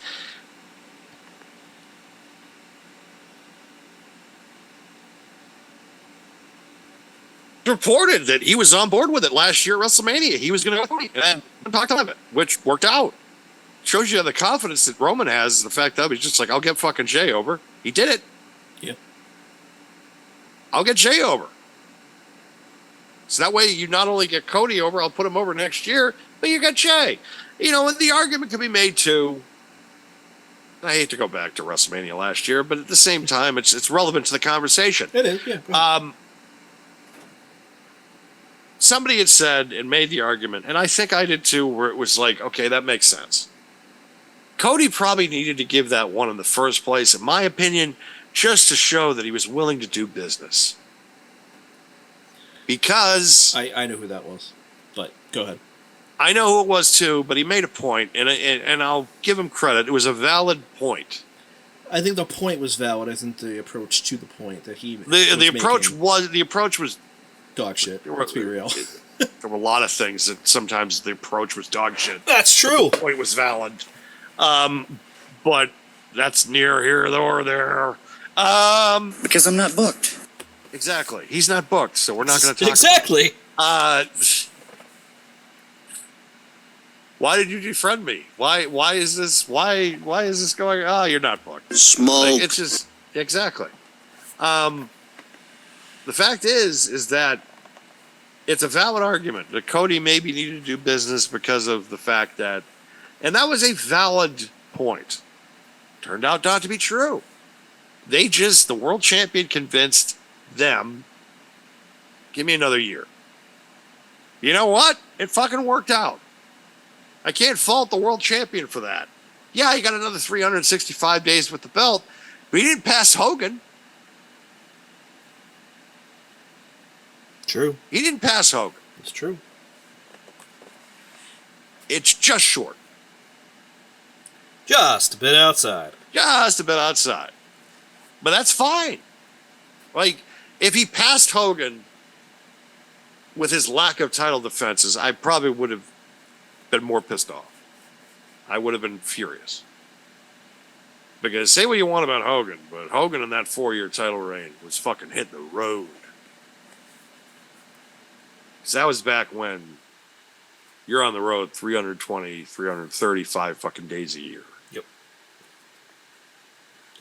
And he was still going to Japan back then. He was going to Puerto Rico. He probably defended that belt more times in 6 weeks than Roman did in 3.5 years. Probably. And that's a simple fact. Yeah. And in my opinion, the Hogan reign is still the greatest in company history just because of the fact of it was the foundation for everything that has come since. Some could argue Bruno. Bruno was the champion. Different era, though. It was regional. Yeah, it's regional. You didn't have the monthly shows. You didn't have as much television like you did after. Yeah, WrestleMania he might have went to Japan, but he went to Toronto. Like Bruno came between Bruno and fucking Bruno became like his Hogan worked everywhere. Roman worked everywhere. Yep. Because they were a worldwide company.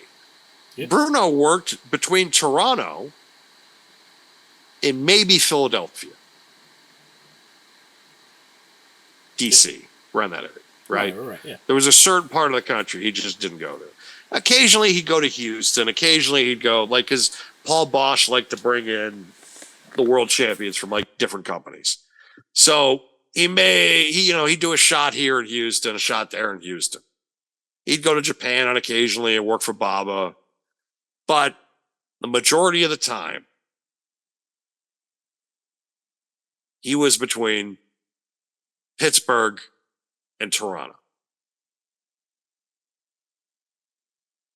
where Hogan was probably doing double shots between Boston and a matinee show and then having to play Madison Square Garden for a 7 or 8 o'clock bell time.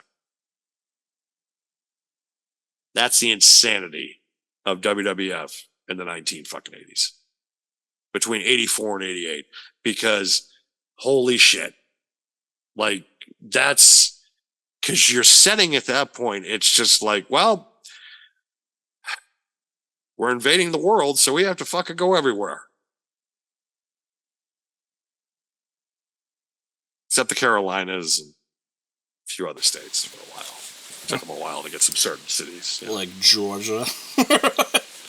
He went right to fucking St. Paul, Minneapolis, though. Oh, yeah. He's like, oh, we got Hogan. Fuck you. We're going to St. Paul. Yep. Yep, absolutely.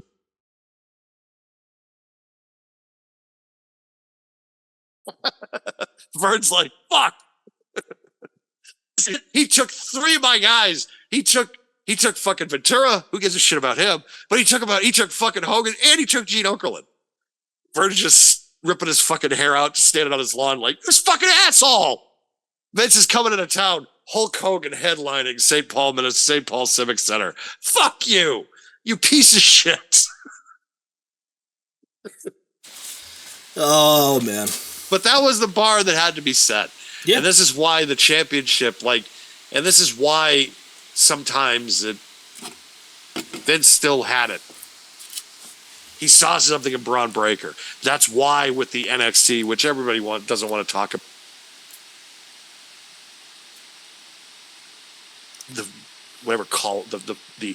the tie-dye era, I guess that's what it's called, because of the color mixture.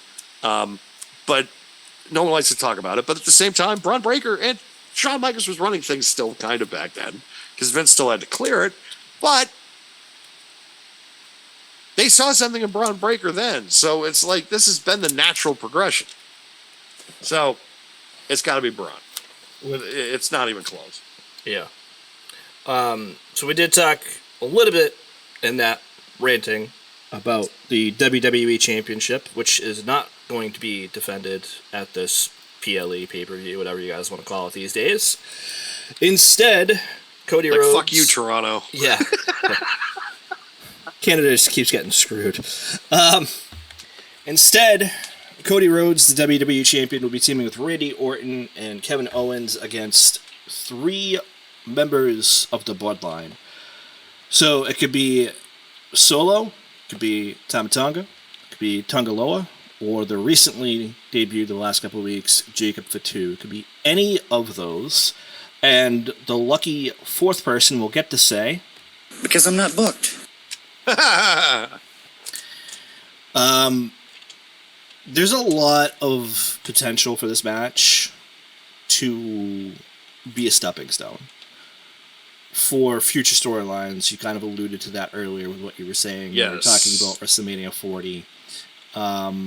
We talked about the timing of the documentary. We talked a little bit about the fact that, there's potential here for a Roman return, maybe not in this match, but in weeks or months after. There is potential for the same with The Rock.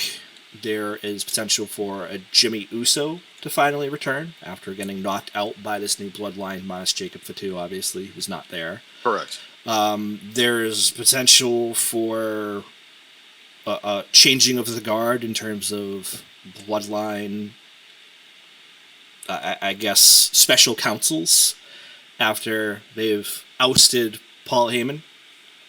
Who knows if maybe we're going to get a new manager for the bloodline? We don't know.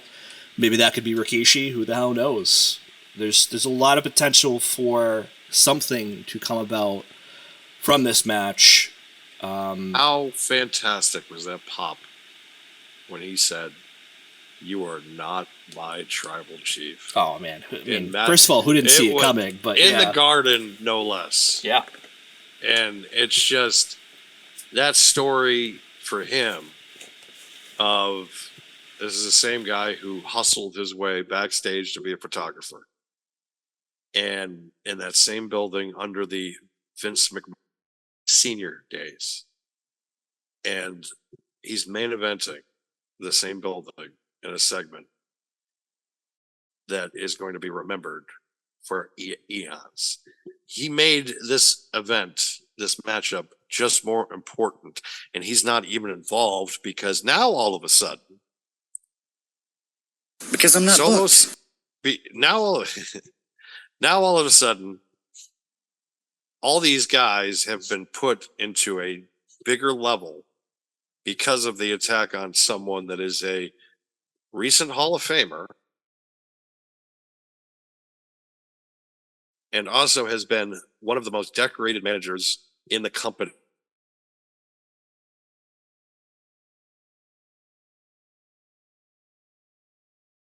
In the last decade and a half, managing CM Punk, one of the longest championship reigns in company history, managing Brock Lesnar on multiple championship reigns, one of the most longest reigning championship reigns of the last 20 years as well, and the same thing with Roman Reigns. He has been an unreal figure as far as what he has been able to do character-wise and what he has been able to do as a talent to make things more important. Because this whole thing now is more important from that segment last week.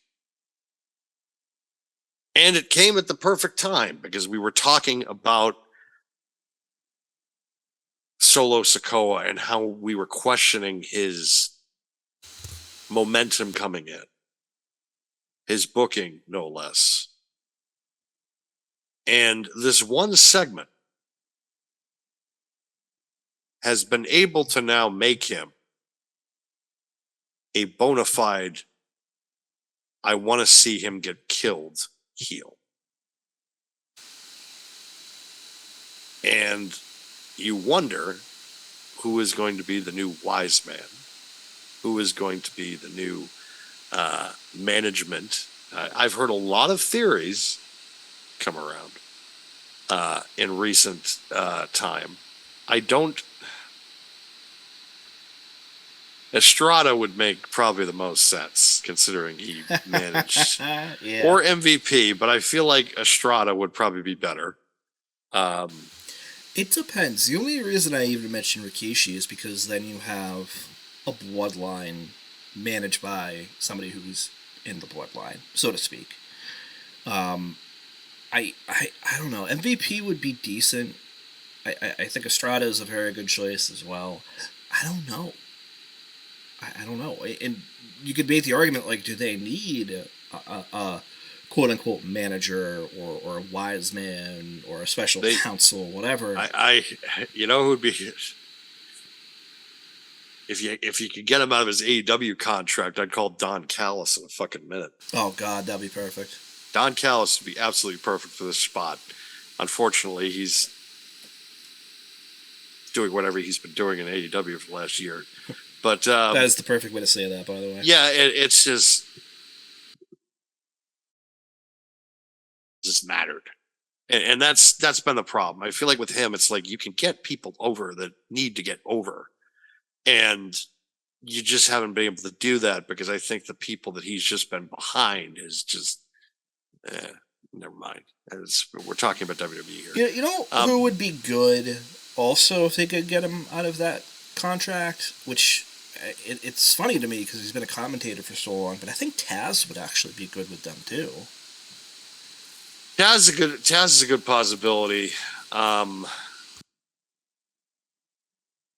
Taz's contract too, because I guess Hook is. I don't know if this is their way, because the way they've been booking Hook lately with Chris Jericho, I don't know if this is his way of kind of keeping him like, hey, we got big plans for you. Because there have been some rumors that his contract is coming up it's going to be coming up rather soon. So I don't know if this is all to kind of prepare to write him off, or to kind of show him, hey, we got big plans for you. Well, I think if Hook leaves, Taz leaves. Yeah. I think it's a I wonder if conclusion I feel like that would be a foregone conclusion.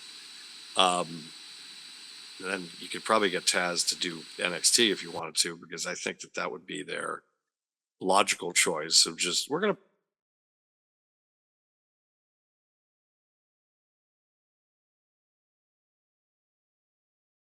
to put him in NXT for a bit. I feel like here had a chance to bring in and wrap every kind of story possible to get Solo Sikoa in the position that you want him to be in, which is the absolute top heel star. And it would make the most logical sense in a tag team matchup if you want to set up a massive main event for SummerSlam. If the challenger is set up by pinning the champion, and now that gives him automatic rights to a SummerSlam championship match. So, Well, the thing is, too, we know that Gunther is challenging for the World Heavyweight Championship at correct. SummerSlam. So, current plans, we don't know, obviously, but for our face value, from the fan perspective at least, is current plans for Cody's WWE title. We don't know what that looks like at all. We don't know if there's a challenger they have in mind. It's been rumored in our opinion, for it's nobody yet. Go ahead.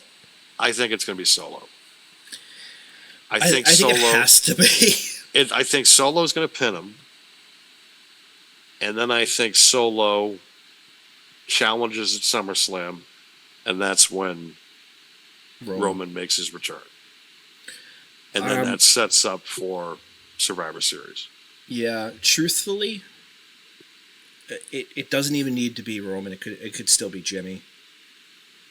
You know, it could be Brock. It could be like it could be anybody. Because really now it's really if you give, it could be everybody that's ever been involved with Paul Heyman. It could be at this point. True. Because it could be Rob Van Dam coming out, for Christ's sake. Who knows? But you have all this kind of set of just this, again, of being able to extend this storyline into and spin it in different directions. But this is how you set it up. You want people to take Solo Sikoa seriously, and you want him challenging when everybody's just like, well, he really hasn't beat anybody.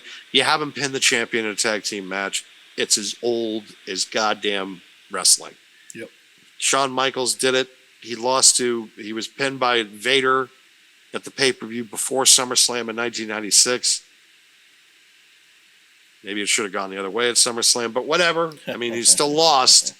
The fact is that now this is how you get him to be taken seriously. And for people to sit there and buy him challenging Cody at SummerSlam. Yep. So I think we're in the same boat here, that we expect the Bloodline to win this match then. Absolutely. Okay. All right. So that would bring us to the last match listed for the card. World Heavyweight Championship on the line. Champion Damian Priest set to compete against Seth frickin' Rollins. This has been dubbed a last chance match. If Damian Priest wins, Seth Rollins can never challenge for the title as long as Damian Priest is champion. If Seth Rollins wins, Damian Priest must leave Judgment Day. I think there are some good stakes to this match, and it's really hard to predict a winner for me. It's hard to predict because I think that Damian Priest has been nothing right. He has been dealing with nothing but a sitcom dad situation right now. He really has. I feel like he needs like a Bob Saget like fucking sweater from Full House, and just like a pipe, and just like, Dominic, I'm so disappointed in you. Like, it's just, he just looks miserable. Like, it's his championship reign. He should be. It's like, I've come off some big victories. I was able to survive Drew McIntyre. Like, I've been a solid champion. Like, I'm having a great, like, I should be having the time of my life. He's got to deal with fucking Dominic and his dumb bullshit. You have JD McDonough, who is just like, I don't even want to look at you, dude. You're weird looking. And then you got Finn Balor sticking his head into this situation with Dominic and Liv, and it's just like, oh my God, I just want to be champion. So I almost feel like if I'm Damian Priest, it's like, maybe I should just do the finger poke of doom just so I can get out of this. Like, I'll lose the belt, but then I can leave this bullshit, and I have a reason to. It almost feels like whoever wins Money in the Bank for the men's side should just cash in on this match. I know, right? The only thing I could think of why they're doing this now is if they don't trust Gunther and Damian Priest at SummerSlam, and they are like, we need to do Rollins and Gunther because it's going to slay. I don't think you're wrong. Like, it is going to be balls to the wall, ridiculous. Plus, I think if it's Seth versus Gunther, Gunther can have that as the win, which I think is a much bigger championship win versus him and Damian Priest, which nothing against Damian Priest, don't get me wrong, but when you factor in the Judgment Day, it's like, Plus, like, here's another kind of direction that this could go. You already have something set up for Damian, because Damian now can feud with those guys and be like, you guys cost me my title reign. You cost me any fun of this. I don't want to even be a part of this anymore. Thank God I lost. Right. And then he can fight Dominic, because Damian is in that category now of he's almost like a baby face. Yeah. And it's like he's a baby face in his own group. And you see the way that Dominic talked to him the other night, where he's just like, oh, you sound like my dad. And I'm just like, I'm just waiting for like Rey Mysterio to just come to him and be like, you see what I dealt with? Fuck this guy. Yeah. You know, and I just see it where it's just Damian Priest and Rhea Ripley up against Dominic and Liv. Yeah. So you set that up better, because you can have a Damian Priest and a Dominic match, and then Liv Morgan comes out trying to fuck with Dominic, trying to fuck with Damian Priest, and all of a sudden you hear Rhea's music hit. Oh, shit. I'm just waiting for massive pop. Yeah, I'm just waiting for the soul of Dominic Mysterio on a ladder match or something like that, man, because that's how it feels. But I also see your point, too. I just feel like it's early. If Rhea's not coming back at SummerSlam, which is what all reports kind of seem to indicate, I feel like this is too soon, then. I also see the other side of it of, like, if you want Gunther to have a convincing World Championship win for his first belt, I think you're hard-pressed to do any better than Seth Rollins. Plus, you want a WrestleMania main eventer. You want both those guys in top positions. You want a match of just like, look, because again, it's 4 times a year where this company, the world focuses on. Yep. And this is one of them. SummerSlam is the big one. Yep. Like it's one of the big 4. It's the one where everybody kind of, it's the WrestleMania hangover is over. Now it's just like, because then it's the longest we've had to wait between major shows is between Mania and SummerSlam, because you get SummerSlam and it's just like, and it's just almost 10 weeks, so maybe a little shorter of just, then you're going into, then it's like 3 months later, you're there. Like, you're there, you're at Survivor Series. Then 2 months later, it's the Rumble. And a couple months later, 2 or 3, and then everything just goes fast at that point. Yep. So this is kind of where you want the marquee matches as well. And not saying anything negative about Damian Priest. I think Damian Priest is fantastic. I think he has proven himself for a while. The second that they teamed him up with Bad Bunny a couple of years back, I said they have a lot of faith in this guy.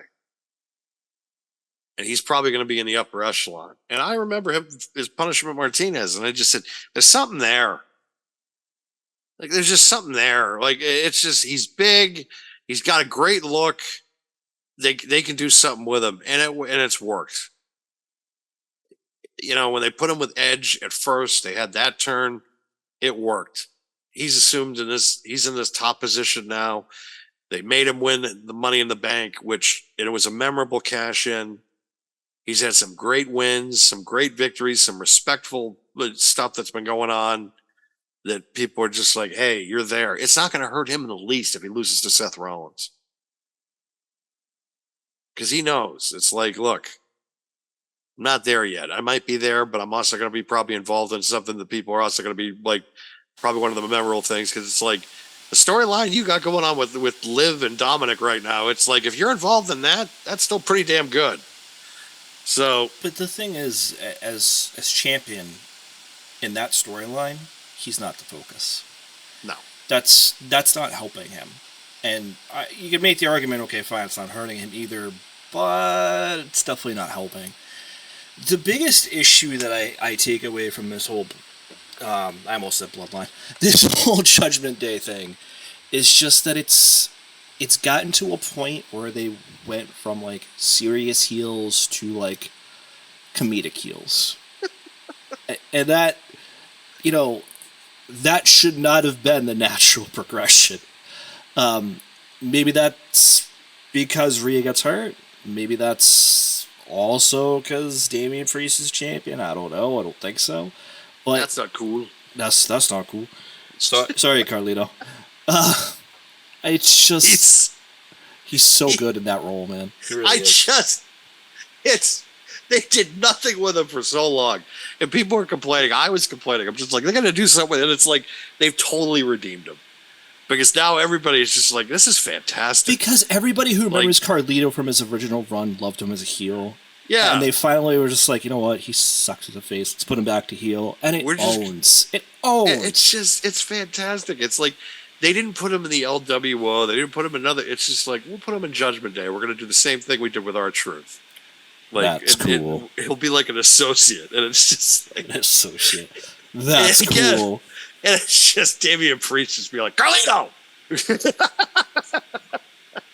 He's been a sitcom dad. He's the world champion, and yet he's a sitcom dad. Dude, he's Al Bundy. He's Al Bundy. Oh my God, I hate all of you. Like, I just want to be champion. I want to enjoy this. He's a cross for me between Al Bundy and Red Foreman. Oh God, yeah, because he's just having these speeches like that meme that went around this week. He reminds me of Red Foreman anytime. Yeah. Because you're a dumbass. Because you're a dumbass. That's anytime he talks to Dominic at this point, he's Red Foreman. Dominic, Rhea's going to be pissed at you. You're a dumbass. You know she's pissed, right? I'm handling it. No, you're not. That's why she bought the boys a PS5, Dom. Sure. You're really handling that, Dom. Fucking idiot.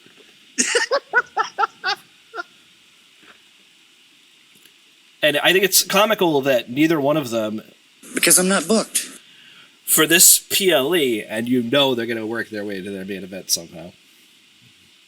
It's like if Dom knew us 20 years ago. It's like, no, this is how you handle this. You know what, man? That's just a whole can of worms I'm not going to open on the air right now. I know.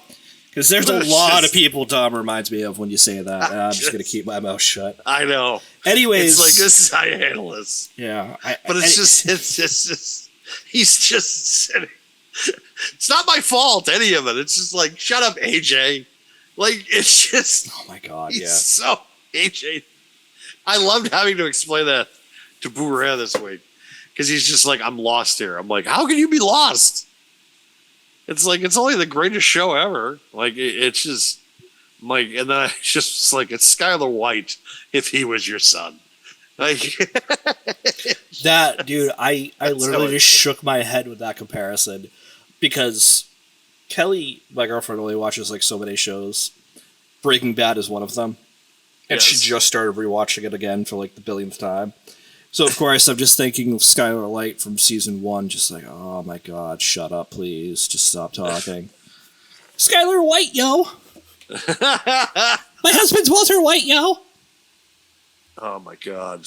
Oh. It's just, I just saw that character and I'm just like, I hate her already. It's like I'm not even through episode 2, and I'm just like, I Yeah, can't stand it. it got worse that first season because she goes to Jesse and confronts him, which is what I was just referencing right there. And she's so cringe in that episode too. She gets a little bit better as the seasons go on, but just oh man. But I just for this match I almost feel like can both men lose. Because I like both of them now. Yeah, it's like I like Damian Priest a lot. I love Seth. You know, Seth is one of my guys, but it's just I don't care who wins, but I understand if you Gunther and Seth, man. Like that's the stuff you just sit. That's an all timer there.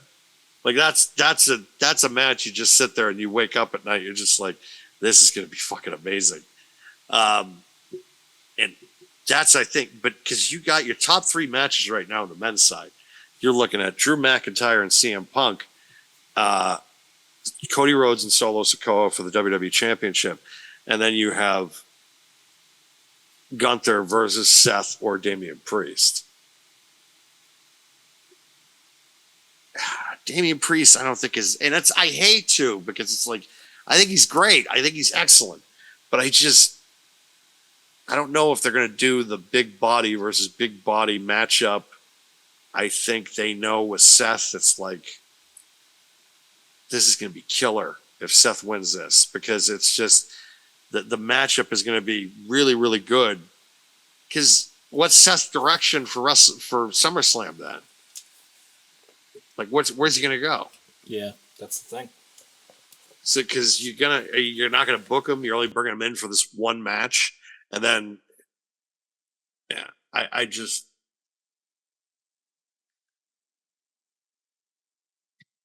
Seth can look at Damian and be like, well, if I lose, I'm just gonna wait a month. Like,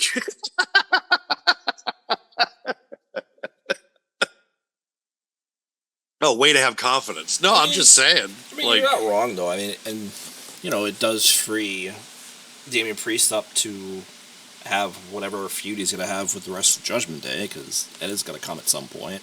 It is. Like, it's just, it's there now. Like, it's just there, that tension is there. It's just, you got Dominic being a smartass to him, which it's not going to go over well. No, it's not.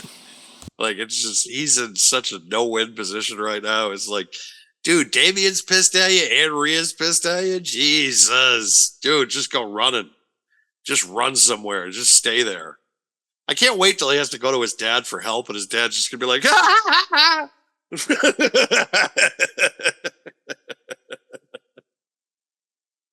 I feel like that's sorry, I messed up. No. That's going to come in the next few months, I think. You know, I think that's reconciliation. He tries to go back to his family's house because he's going to be left broken and alone. That would be so funny, though. All right. If you had to pick a winner, who are you going with? Because I feel like Seth is more or less the logical choice. All right. Yeah. So also this weekend, we kind of talked about it before. I don't think we'll go in as depth as we did with Money in the Bank. No. But, yeah, no. But this weekend on Sunday is going to be NXT Heatwave. I could not find a picture for the pre-show, but apparently there's a pre-show match for a women's tag match. Carmen Petrovic and Ariana Grace versus JC Jane and Jasmine Nix. I don't care. So we're not going to go there. Okay. Yeah, exactly. We're not going to go there too much. Okay. So I'm just going to go in the order that we have it listed here. So Obafemi versus Wesley, last chance match for the NXT North American Championship on the men's side. If Oba wins, Lee can never challenge for his title for as long as Femi is champion. Sorry, Wesley, I think your time as NXT North American Champion has been over for a while since Dominic won, and I don't see you getting that back. Also on the card for the NXT Tag Team Championship, Nathan Frazier and Axiom, the current champions, versus Chase U, which is going to be Andre Chase and Duke Hudson. I don't really care. Yeah, that's kind of a that's Yeah, a pick'em for me.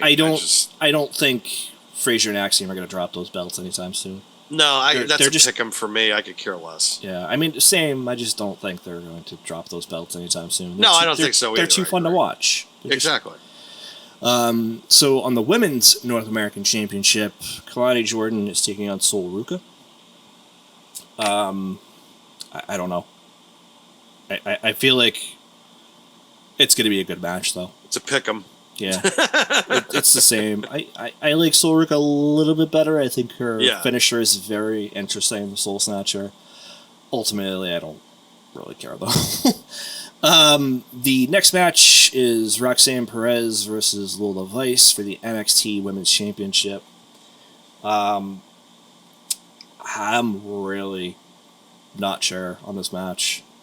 I almost feel like if Roxanne loses, she needs to be on the main roster the next week. Yeah, it's like if she loses, it's a call-up because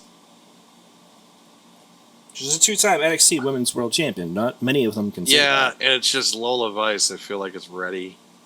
Yeah. Let her have the belt for a little bit, and then call her up after. I mean, she's going to work on her promo skills. Yeah. Jesus. No, I agree. But I think everything else on her, great. Like, her being champion, I wouldn't have a problem with it and kind of develop a skill or skills on promos and stuff. That comes with time.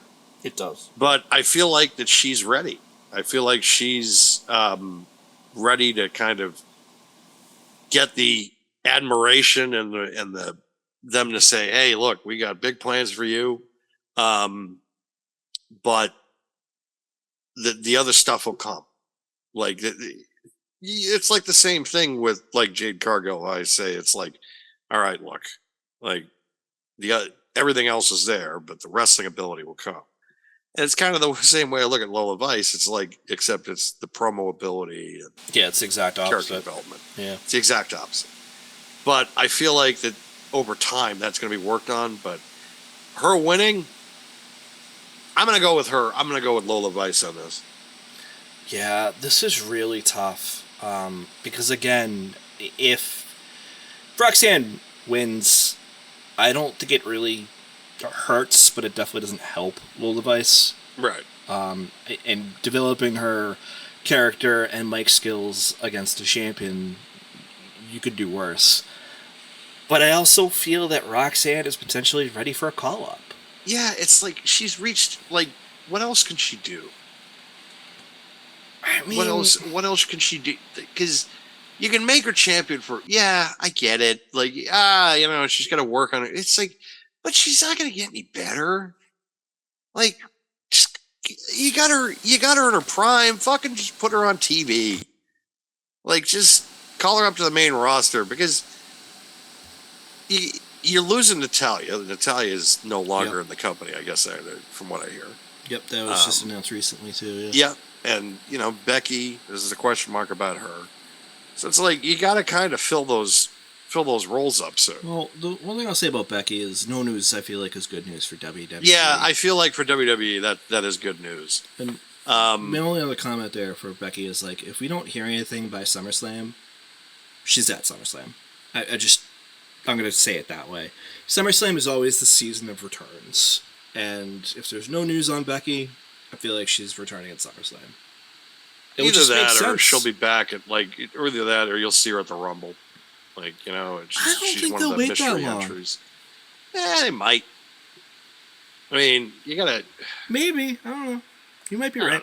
I don't know. Like, I in the end, it's like, okay, I could see either kind of direction, but, you look at... plus, I think she might be the one kind of staying at home and kind of... That's true. Especially because he was convalescing for a while. So, but I think that, one of them being on the road while the other one might take time off. It might be kind of the direction they want to go. So that way there's like a parent always home, even though they're probably home most of the week now. It's not like it was, again, even 10 years ago. Right. So it's, yeah. But I see Lola, but Lola I feel like is ready. But I could see Roxanne holding on to it again, but it's like, she should have lost against fucking Jordan Grace. It's like, I mean, yeah, right. I just, what else do you need her to do? Exactly. You know, like, I'm not going to say that Roxanne Perez has hit a ceiling. What I would argue, though, is that she's hit a ceiling in NXT. Yes. And you've had her face main roster talent. You've had her face TNA talent. Yes.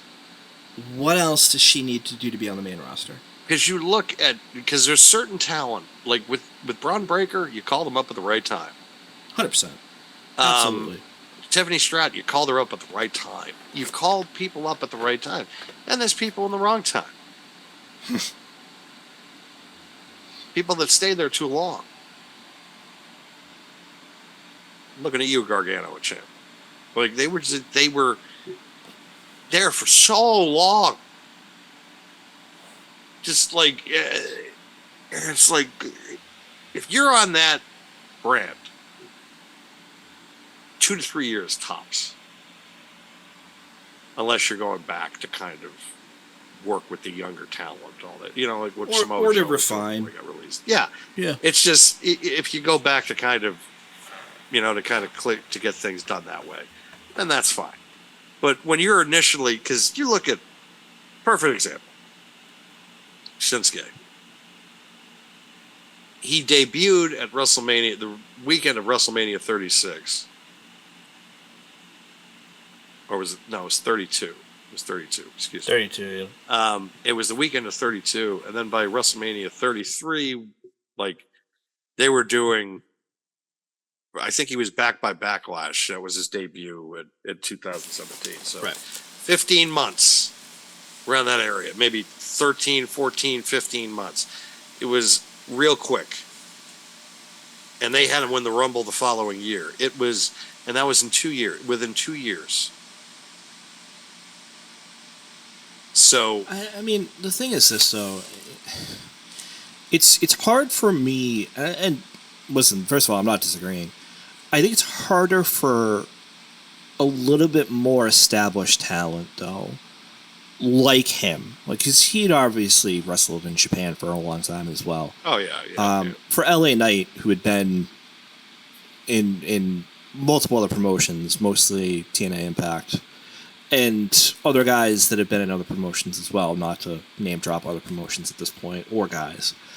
And I think for them it should be less than 2 years, right? For talent that has come in effectively, we'll say, through the Performance Center, which is effectively what TNA really is, if you think about Correct. it. I think 2 to 3 is also fair, right? So established talent, less than 2, or 2 or less, we'll say, and for newer talent that needs to develop their skills, whether it be on the mic or in the ring, 2 to 3, depending. And that's after initial training periods, right? Before they're on television. We're not going to include that. Just TV and on. And I think guys that needed a rework don't really count towards that. Unless they just didn't work out, period, for whatever reason on the main roster. Whether it be their gimmick work, character work, whether it be their in-ring talent. Because there was a time that Corbin did work, right? And that's why it's hard to kind of say, like, oh, well, you're coming back, fuck you, you're an idiot, you need to just leave. They tried everything for him. And it's not for lack of talent, and it's not. Like, he could work a mic. He could wrestle a match. He just couldn't get over on his own. I mean, the only time he ever really got over was originally was with the Lone Wolf. Not the Lone Wolf, but the one where he was like bum ass Corbin.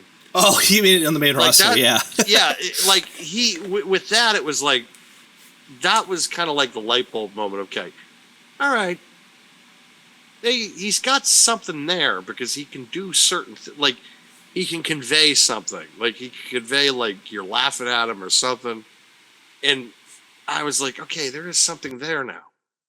And then, time went on. It was just like, oh, we're just going to go back to the annoying character. It's like, come on. Like, there's something there. You got to do something with it and not go back to originally what he was. I didn't hate him as King Corbin. Bother. It just got stale after a while. He was King Corbin, I think, after he was the bum-ass, before he was the bum-ass Corbin. He was, yes, before, and then he became bum-ass Corbin, and then became Happy Corbin because he hit it big in Vegas or some shit. Yeah, and then that was, but yeah, it's just,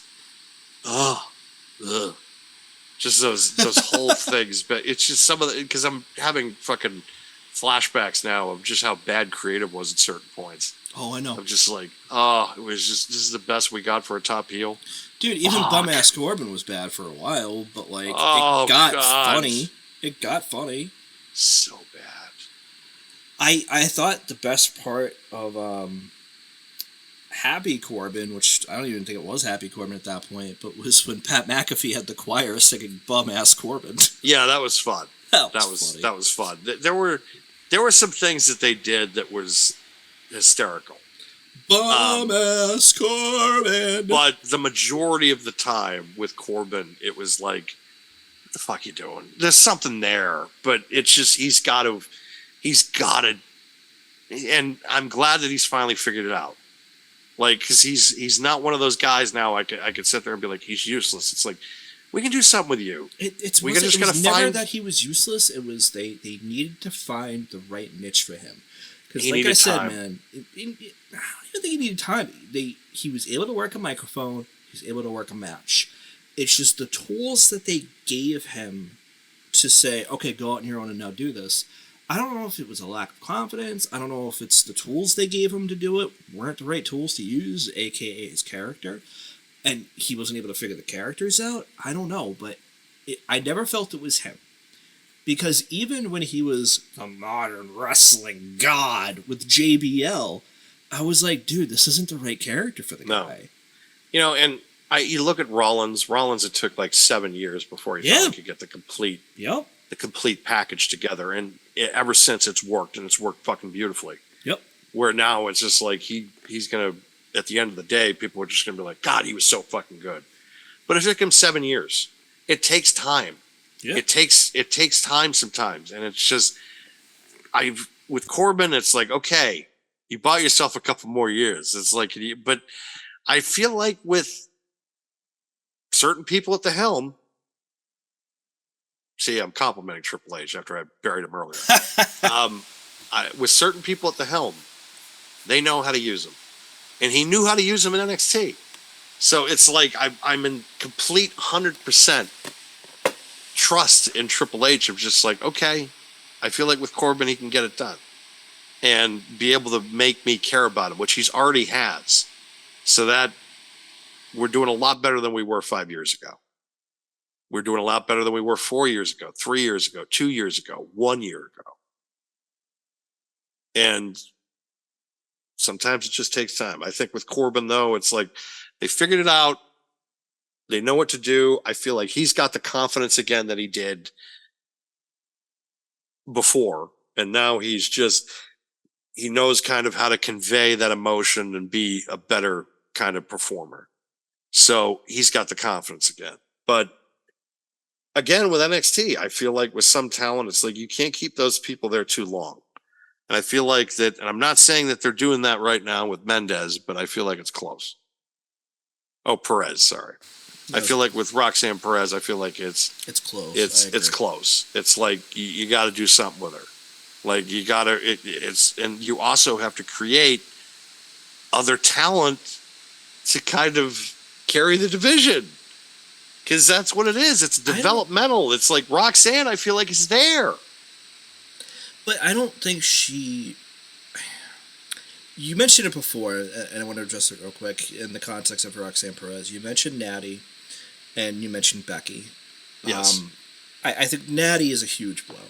And I know there's people that don't like her for a variety of reasons, but she's a veteran that's been there for a long time.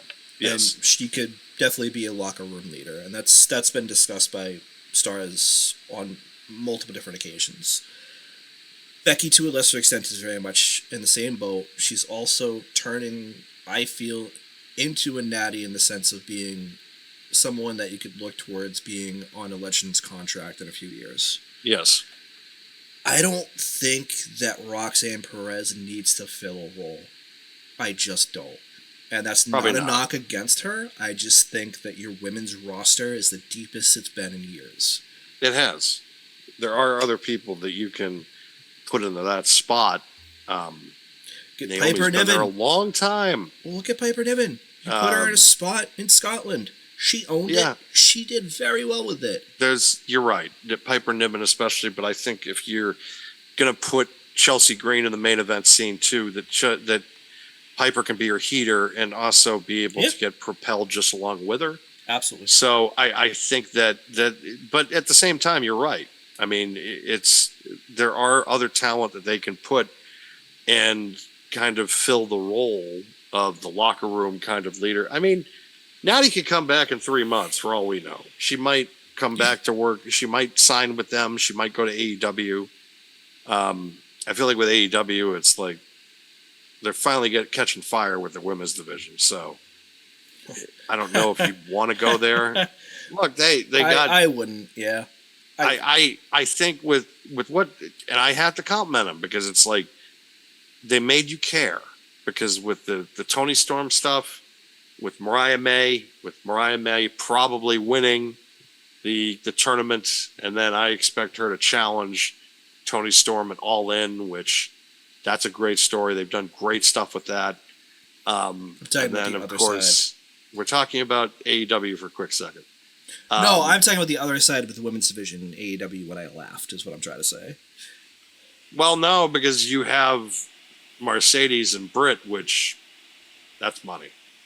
But the problem is that it's Monet, actually. But I'm bumped. The big problem is that Britt Baker, I think, is going to expose, and I'm talking big time expose Mercedes.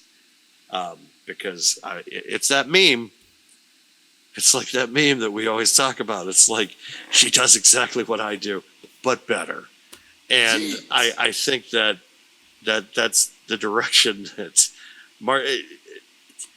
doing this feud so soon into her run could backfire big time, because this could be where you start to see the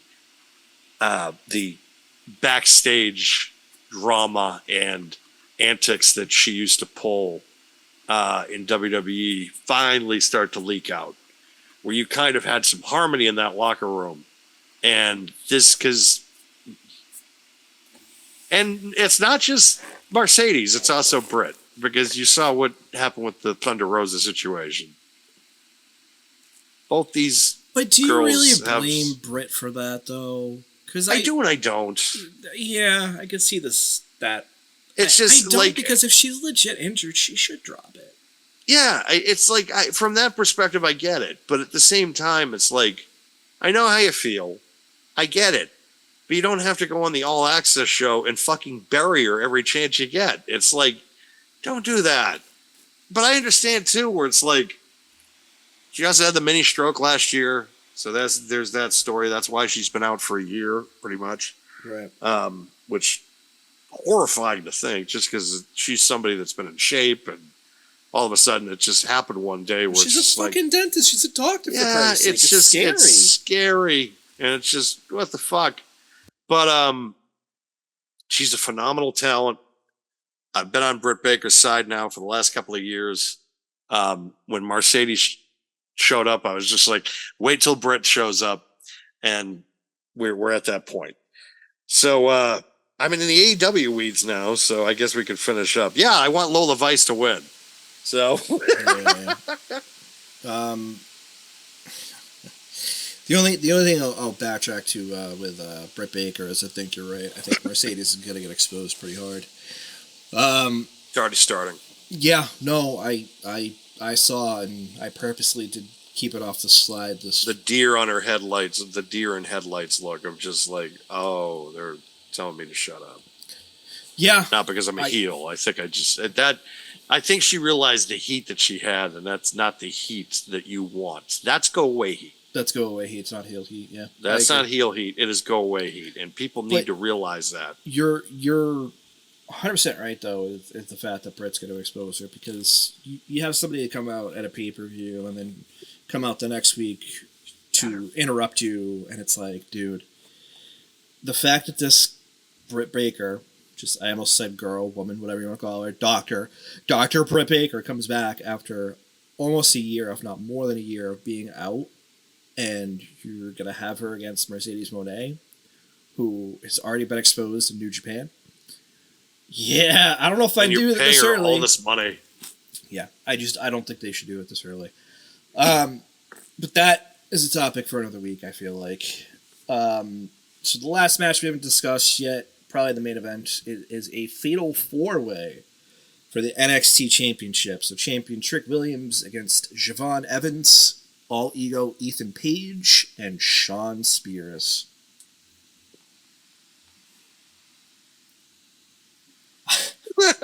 Yeah.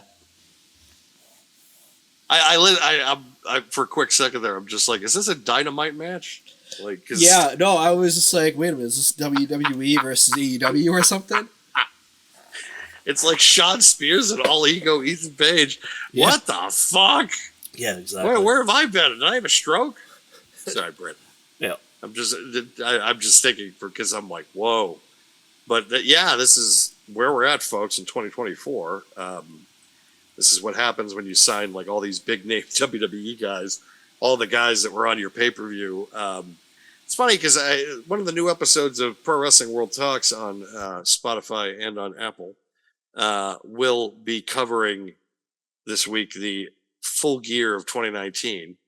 Smoke. Which Shawn Spears was actually on the card. So we were just talking about that, and now all of a sudden, 5 years later, he's back in WWE and he's NXT as Shawn Spears and not as Ty Dillinger. Ty Dillinger, which was one of those also he was over as Ty Dillinger, to be quite honest. He was, yeah. He's also not coming back as Gavin Spears either. No, he's not. That's true. He's not Gavin Spears. Stupid name. It was. You can now take the title off Trick Williams by not having him lose. Yeah.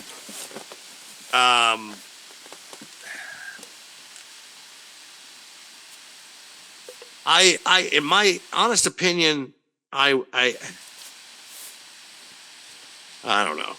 It's tough. It's tough because it's like, do I want to see that kind of happen? I mean, I don't know, because it's like I want to see him. I want to see Trick get called up because I think he's fucking over. He's over as fuck. But I don't know if he's ready in ring wise for like the main roster. That's the only thing I can say. Because I think he's gotten better in ring ability wise, but at the same time, there's still questions. So maybe you just keep the title on him for a bit, and then too, you got to worry about slots opening up because the men's side is pretty heavy right now. You have a lot of directions going, a lot of talent that you're using, a lot of people, a lot of intertwining storylines. It's like, it just shows you there's like no filler anymore. That the way that everybody's involved, everybody's doing something, even if they're not like in front and center, they're doing something in the background, which may play out later. They're planting seeds constantly. Yeah. And it's fun because all this talent now is finally being put in fun directions. Everybody's getting used. It's like, put me in, coach. And everybody's getting playing time. And I think I agree with you. I think that if you put Trick in the main roster now, he's just going to get lost. That's the thing. So it's like, I'm kind of leaning towards him to keeping the title. And pretty confident that that's going to happen. But again, with a fatal 4-way, he doesn't have to lose the title. Yeah, that's. Well, what I was thinking. He doesn't take the L, but he still can lose the title. So it's a good segue because then you can you want to keep him in NXT. Then you can have him lose the title and then chase it from somebody else. And then there's a lot of things you can do. Because I think with All Ego, Ethan Page, it's like making him champion makes sense too. Because I feel like he's ready. I feel like he proved it last month. He has. He's proven it. I think he's proven it since he's debuted. Well, it effectively was last month, but yeah. Yeah. You know? It's just, I feel like that he's proven it since he's debuted, and it's everything that they've given him. And Sean wanted him a couple of years ago, so I think that's, and they trust him against Trick because, again, the knock on Trick has been he's not great in ring. So they trusted with him to put up against him in a one-on-one match. So the fatal 4-way again, and it doesn't really expose Trick because he can do his spots. And again, it gives you an out if you want to change the title without Trick suffering anything. And you have another program that Trick can work. If you wanted to do something where All Ego pins somebody else, wins the title, and then Trick has to chase him, you can do that. But I'm going to go with Trick Williams retaining the title. I mean, I got to be honest. I'm with you on all points, including Trick winning. I think if there's a dark horse in this match, it's Ethan Page. Yes, I think he's the only one that I feel like it's a 1A 1B situation with Ethan Page being 1B. I think that the other two you could make arguments for, but I just feel it's not close. It's like, 3-4 at that point, since Trick and Ethan Page are going to tie. It's just, and it's not close, like I said. Yes. It's like the we were talking about Money in the Bank earlier. It's like the women's match. You have 1A, you have 1B, and the other 4 is just like, whatever. Exactly. We don't know, but I think we know, but we don't know, and that's kind of the direction that I'm looking at this matchup. I mean, listen, I wouldn't be surprised either way. Yeah, I wouldn't either. But if Ethan Page at Battleground looked like shit, he's not in this match. No. That's first. And I feel like second, with the match that they did have at Battleground, you could then look at that and be like, fuck, this might be a feud. Not true. And then the best way to prolong a feud, you trade wins, and that way Ethan Page could potentially win this match. But we'll have to see. I don't think it's going to help or hurt either way, regardless of who wins and who loses, honestly. But we'll have to see. But that's WWE for this weekend. It's a long weekend. Not as long as WrestleMania weekend, thankfully, but still long enough, I guess, for some fans. But since we are recording on July 4th, I know you had discussed doing some patriotic moments in wrestling history, as it were. Yes. Da, da, da, da, da, da, da, da. Of course, it was 31 years ago today that Lex Luger slammed or hip locked Yokozuna on the Intrepid. So I purposely left that out of the slide. Just of course you did, because fuck Lex Luger.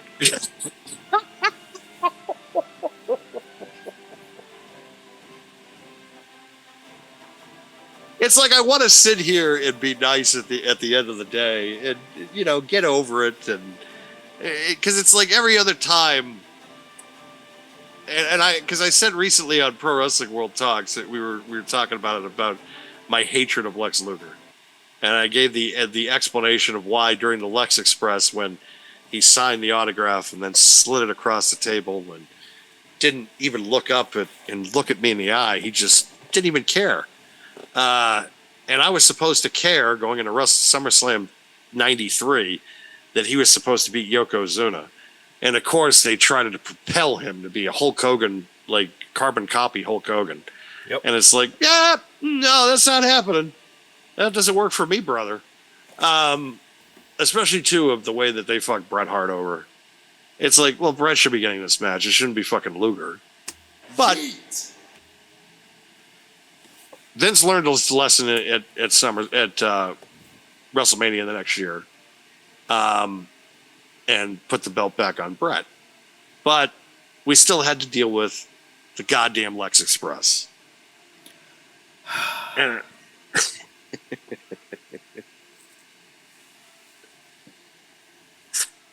nothing else needs to be said. Like, I get it. It's just I could have put it on the fucking slide, okay? I purposely chose not to put it on the slide. Because you hate it I just hate as 'em. much as I do. It's just we'll never get over it for some dumb reason. It's just like but you know, there's other reasons too that could be implied that I don't want to get in it on this program. At least, I mean, there's Smoke.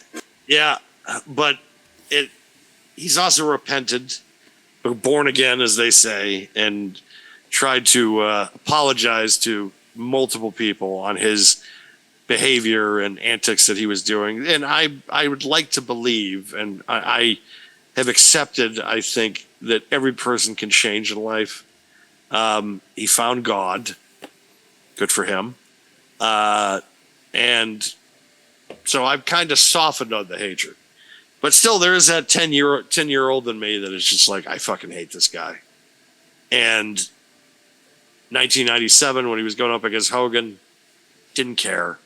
Fun moment when he beat him on Nitro, but he lost to him 5 days later. It's just like, well, that was all for naught.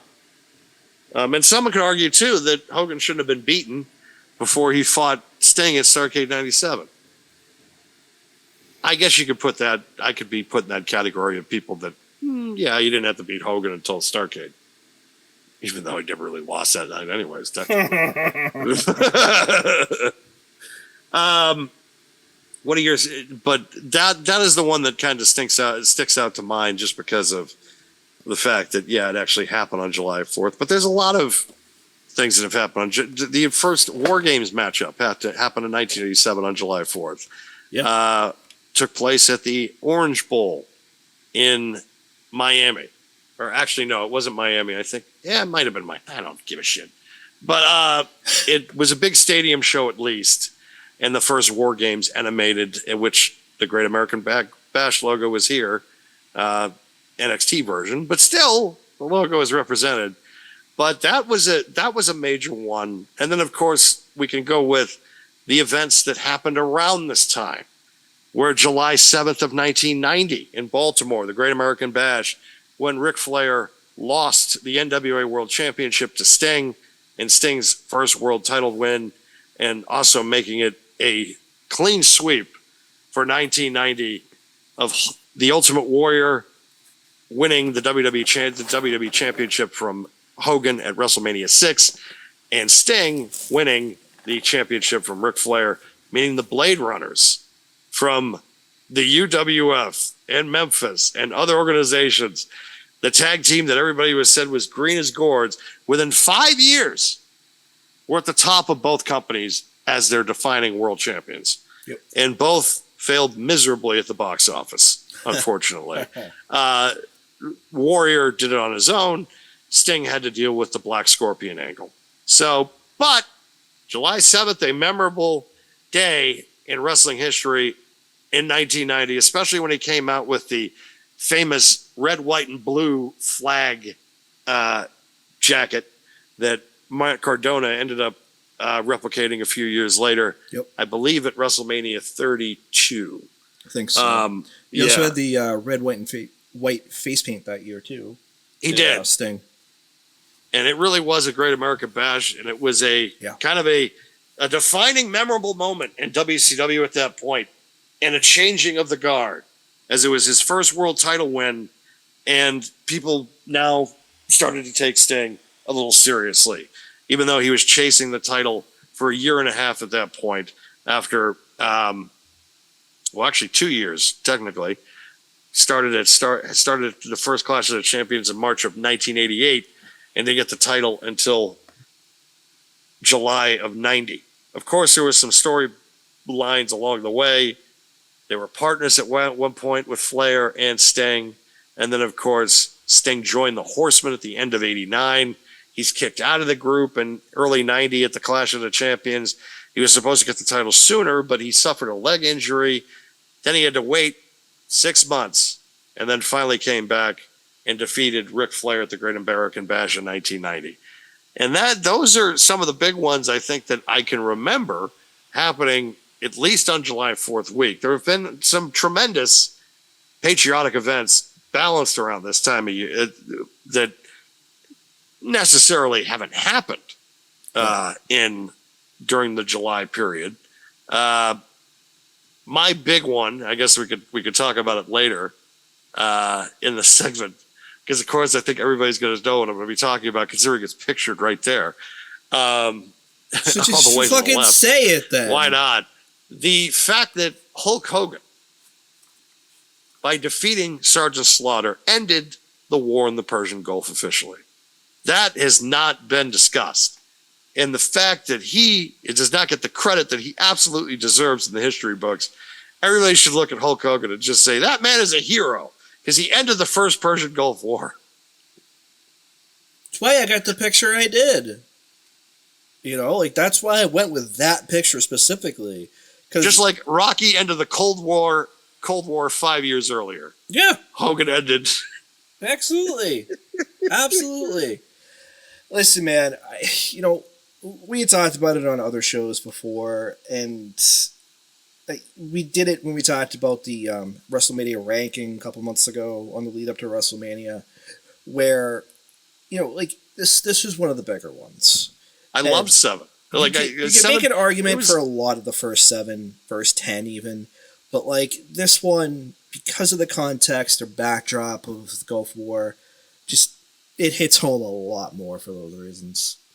And when you're 7 years old, it's like this is the perfect. It's just an explanation of war that kind of gets you okay. It kind of softened the blow, because it's like war at 7 years old is scary. Scary when you're in your fucking 40s, let's face it.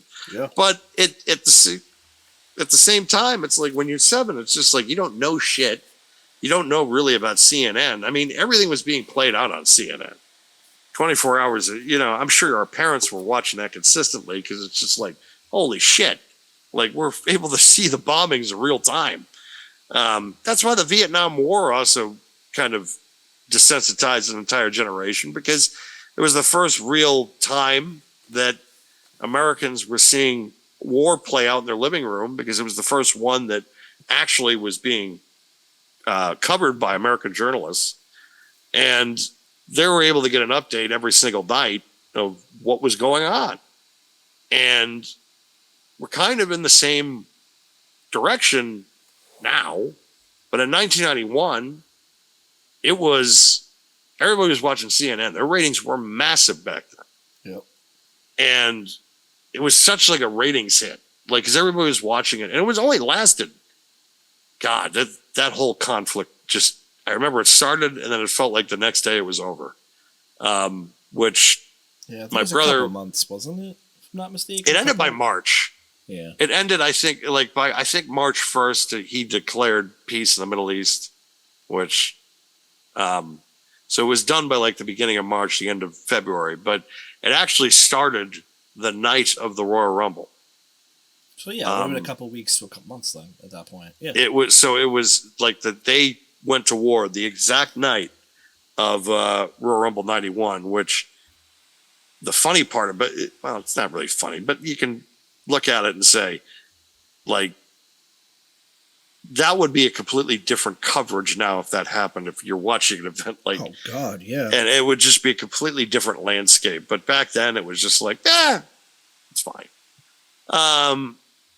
But that was also a deterring factor in why they had to move from the LA Coliseum to the LA Sports Arena, because Vince was trying to break the 100,000 barrier, which he says it's there's security reasons for the Gulf War.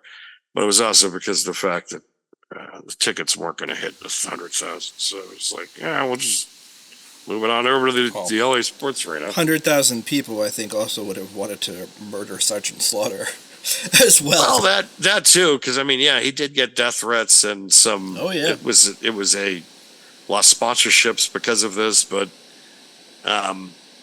because when you're meeting Ronald Reagan at the White House and you're going to like estate dinners and all that type of stuff with some dignitaries, and then all of a sudden, a couple of years later, it's just like,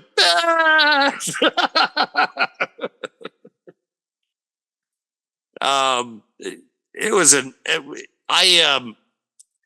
you think back on it now, and people can argue, okay, he was trying to cash in on the war. So was fucking Topps baseball cards, though. Like, they made a goddamn a card line. I remember them. Like, they had the cards of, like, Colin Powell had his own baseball card. Everybody that was, like, in the branch of the military, they had cards for, like, Patriot missiles. Topps magazine Topps baseball cards did the same exact thing. And you're going to sit here and argue with me that WWE was wrong on what they did. I feel it's like Peter Griffin. Oh my God, who the hell cares? Yeah, exactly. It's like okay, he tried to make money off a real life event. When's the last time that happened? Print me fucking money. Like, I just like let's like look at. Well, then we got to start yelling at bookers in the 1950s and 60s when they were using, blame Fitz von Erich. His whole goddamn his career was being built up being a Nazi sympathizer. And he ruled Dallas for decades. And it got him over. Yeah, was it a risque gimmick? Now it is, but back then, nobody gave a shit. 1991, it was a different landscape. And the fact is that, in my opinion, and I tell everybody this is why I hold WrestleMania 7 in a high regard, it was effective. That storyline was effective. I don't care what anybody says. They could tell me till the cows come home. I remember the Saturday night's main event, because they were still doing the main event back down on NBC. Yep, I remember. And Hogan was on the USO tours. Like, he was signing the plane, like, and all this. He's going around, he's seeing all the troops and stuff like that. And it was just like, they made that such a big deal. Because they knew the direction of it. And I remember it was the same night that Jack Tunney went out and he says, the number one contender against Sergeant Slaughter is Hulk. Fucking everybody's going crazy. It was effective. It was effective. And I honestly, yes, I know that Hulk Hogan winning the title did not win the war. I know that's the truth. I get that. Says who? But it's exactly. Says who? Really, it's history. History is written by the winners, folks, and it's. I love when Stephanie does this to you when she's like, Rocky and Dragunov did not end the Cold War. Says who? Says who? Fucking says who? Exactly. And I keep telling you don't need that negativity in your life, but I still love you, Stephanie. So. The finest moment of Hulkamania, like slamming Andre the Giant and ending the war in Iraq. It's like top two. Top two for sure. Yeah, the thing about it is that Hogan's going to listen to this, and this is now going to be in his lies. Like, it's just going to be in his book. He's just going to be like, well, not many people know this, but George Bush called me, and he's just like, if you beat Sergeant Slaughter at WrestleMania, we'll declare peace in the Middle East, dude, and that somehow will be turned into, and then I'll call Hogan. I'll have to be like, can I get my writing credit? Thanks. Can you send that to me, please? Thank you. Send me a check, Hulk. I'm kidding. But that George Bush called me personally, brother. All right. Yeah, about that. Moving on, Because now I've soured to the Hulk Hogan conversation, which I was surprised I lasted as long as I did. People are going to be like, why? And that's another story for another time. I thought another one here, honestly, again, even though it didn't happen in July 4th, whatever, is giving a legit Olympic gold medalist a contract at the time, even though he wrestled with a broken freaking neck, and giving him the platform to win. Yep. You suck. You suck. A platform to win the WWE championships. I will never forget this. He put on great matches with a lot of great talent, and I had to give it to him. I had to put him on the slide. He is an Olympic gold medalist. He broke his freaking neck, Kurt Angle. All of a sudden, it popped into my head when he angle slammed Mae Young. Yeah. He started jumping around and he dived like he just won the gold medal again.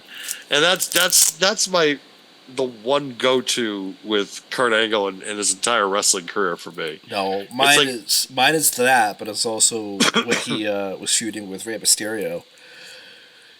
You're a boy in a man's world. I loved playing with little boys. No! Wait, that's not what I meant. No! Oh, man. Yeah, now my dogs are barking probably because of me, but alright. He's an Olympic gold medalist, damn it. The best one, too, was when he poured the milk all over, when he started celebrating. Yep. And he poured the milk all over Taker's bike, and it's just like, oh, you're going to die.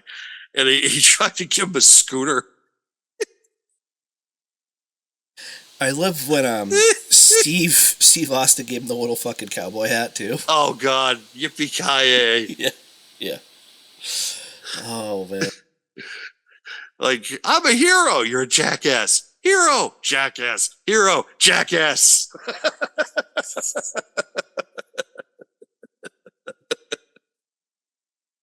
Vince is having to be like, shut up, both of you.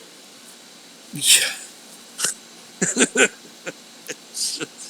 or the segment before Survivor Series for Invasion, and Austin's trying to break the Undertaker. Meanwhile, he's breaking like everybody else in the fucking room instead, including Kurt. Kurt still has the fucking cowboy hat on. Like, he's covered his face. He's like, shut up, I'll fucking kill you. Like, it's meanwhile, Austin's time hitting on fucking like Kurt, like, shut up.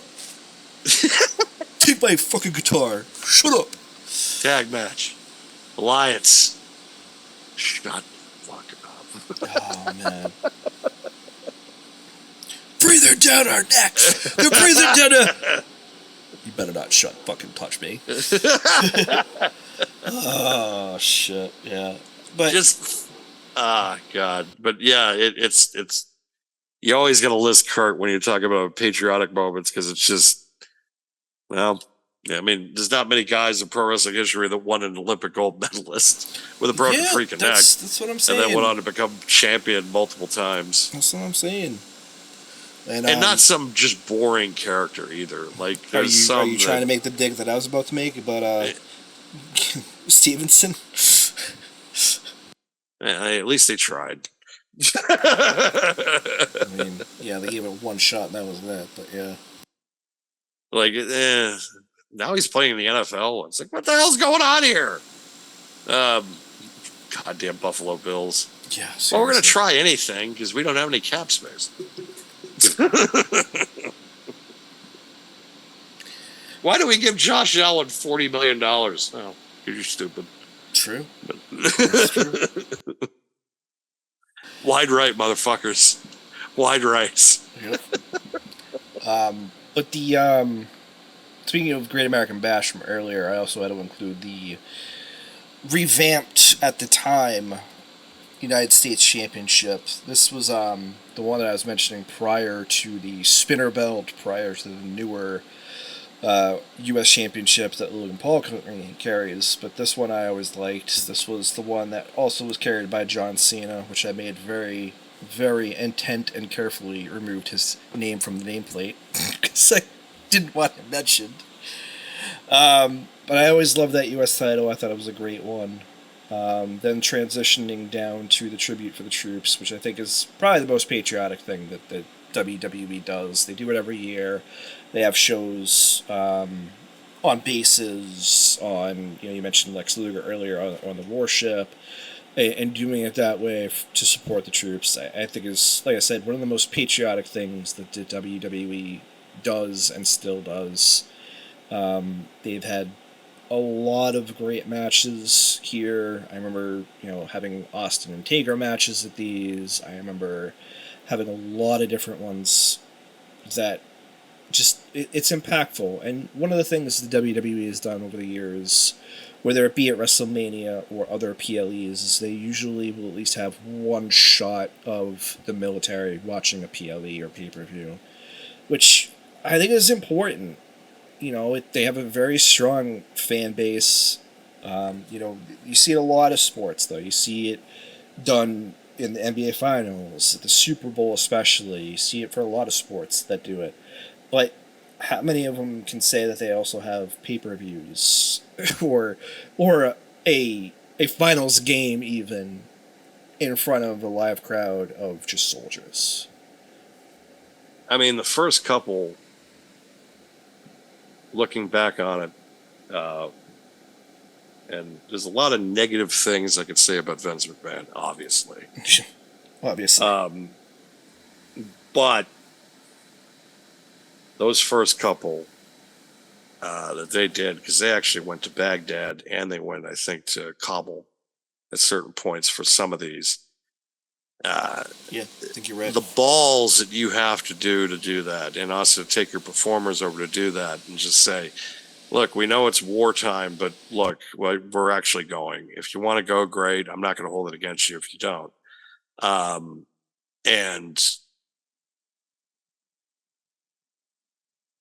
the fact that they did it, the fact that they got over top, Steve Austin being at the first one, I remember he was dressed up as Santa Claus. Yes. And he stunned Vince and he stunned John Cena. Yep. And it was hilarious. But I remember watching that Christmas night, and I'm just like, yeah, this is, because my brother was over there when they first, between March and 03 and March 04. So I remember I did ask him, I'm like, oh, were you there for that? He's like, no. But I think he was home actually on leave. I think he came home for Christmas, if I recall.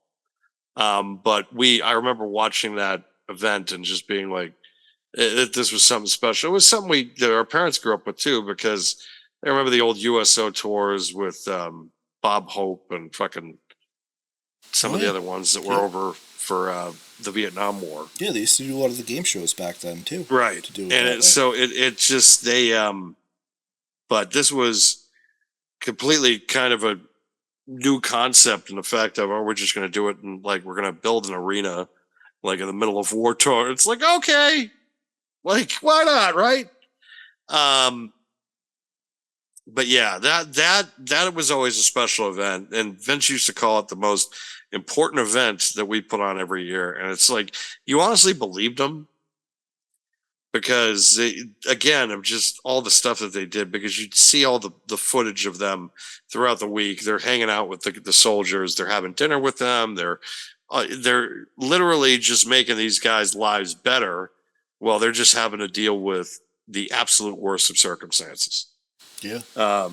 So in my opinion, that was always something I was like, no matter what you say, no matter what you think, this is pretty damn cool. And that was an event that and still is, that I think has always been created for the best intentions possible.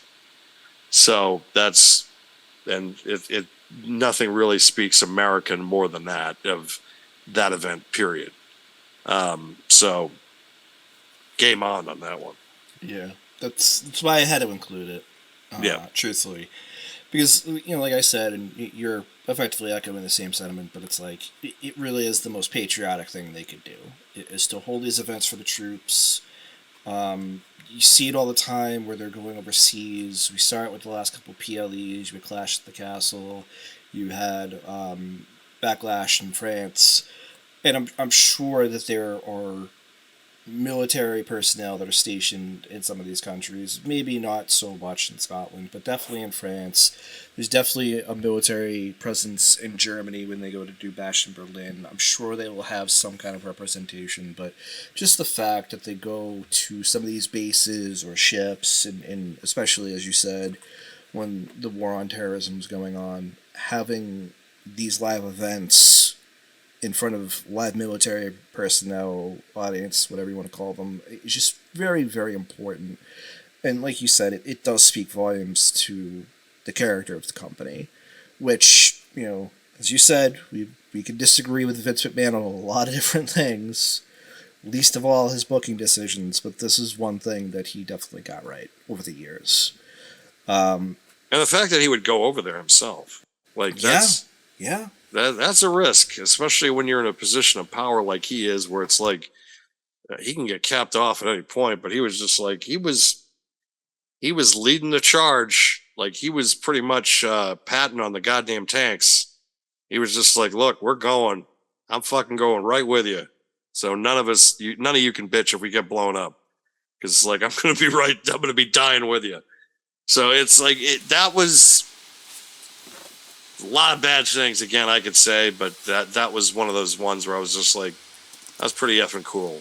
Like that was something that is you're not thinking with your wallet, you're thinking about like actual genuine humanity. And it was definitely like kind of like a rare moment of like humility from Vince, which was cool. And I think it benefited not only the troops, it benefited us because it was a great something for us to watch to kind of, but especially those guys, because it's like they probably are in the worst possible circumstances for so long, because literally that first one, 9 months of hell. And then all of a sudden these guys come in and they want to see not only perform for you guys, but they want to see what your daily life looks like. They want to eat with you guys. They want to hang out with you guys. They want you to talk about stuff. And that's what, because as wrestlers with celebrities, it humanizes them. Because a lot of them are they're still human beings like us, but at the same time, they're kind of, they're superstars, but at the same time, they're almost kind of relatable. Right. Where those shows, it just made everybody relatable. That you saw Taker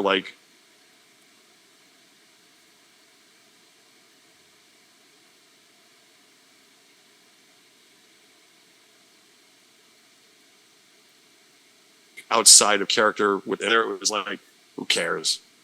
I don't even count this as like storyline or like canon for that matter. No, I think a lot of people didn't. I think they knew it was more for those troops and it was meant to be more as like a fun thing than anything else.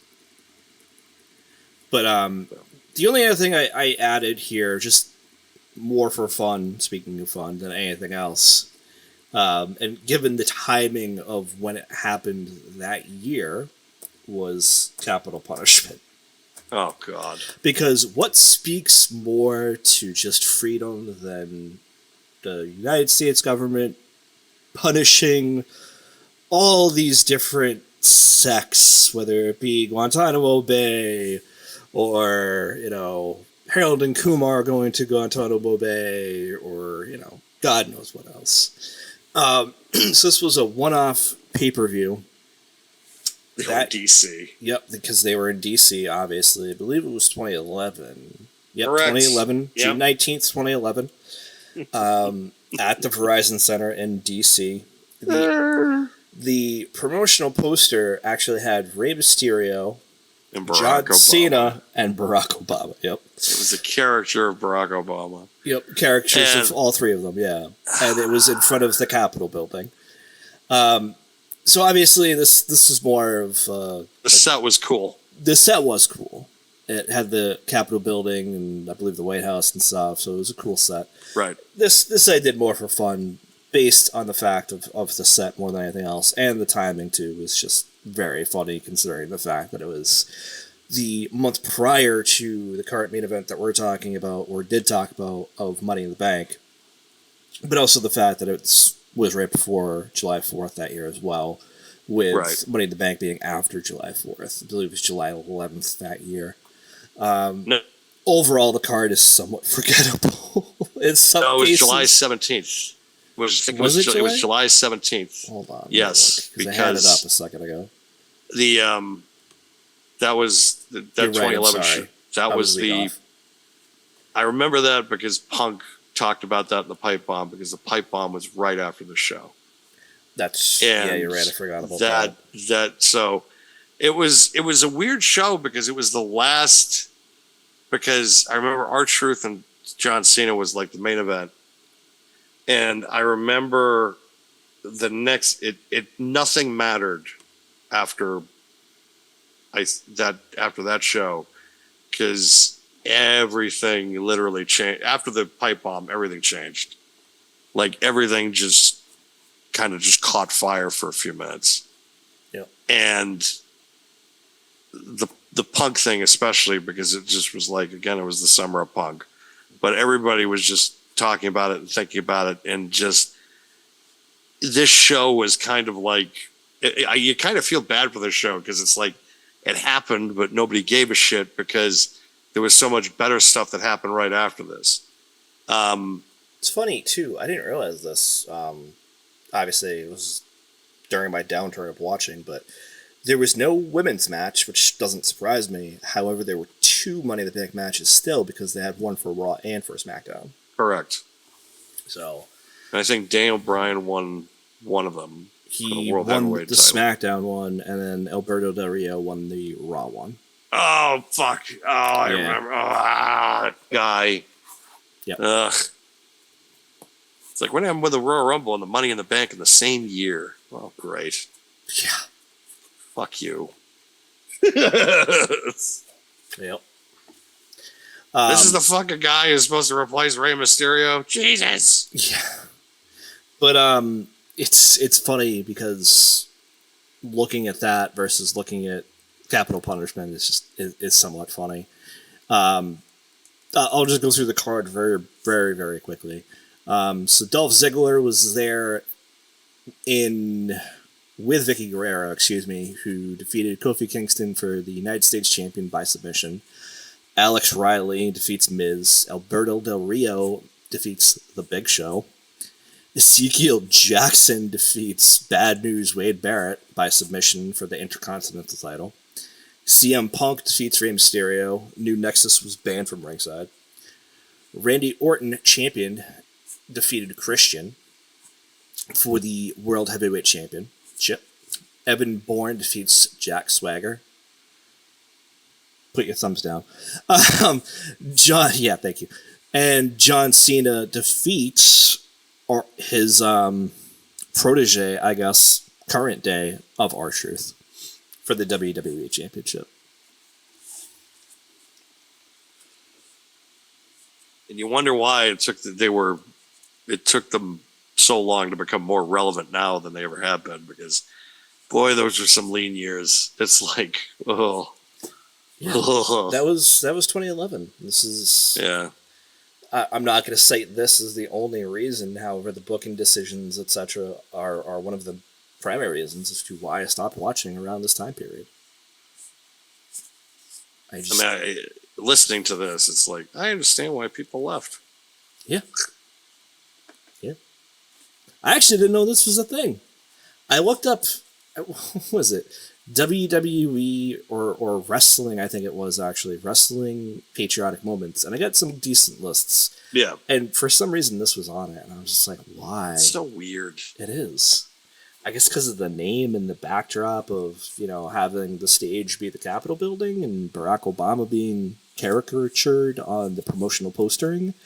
But, give a fuck.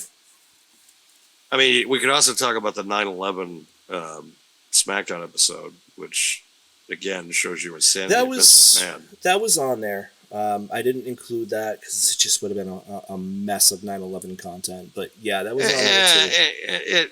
Yeah, I mean, it's just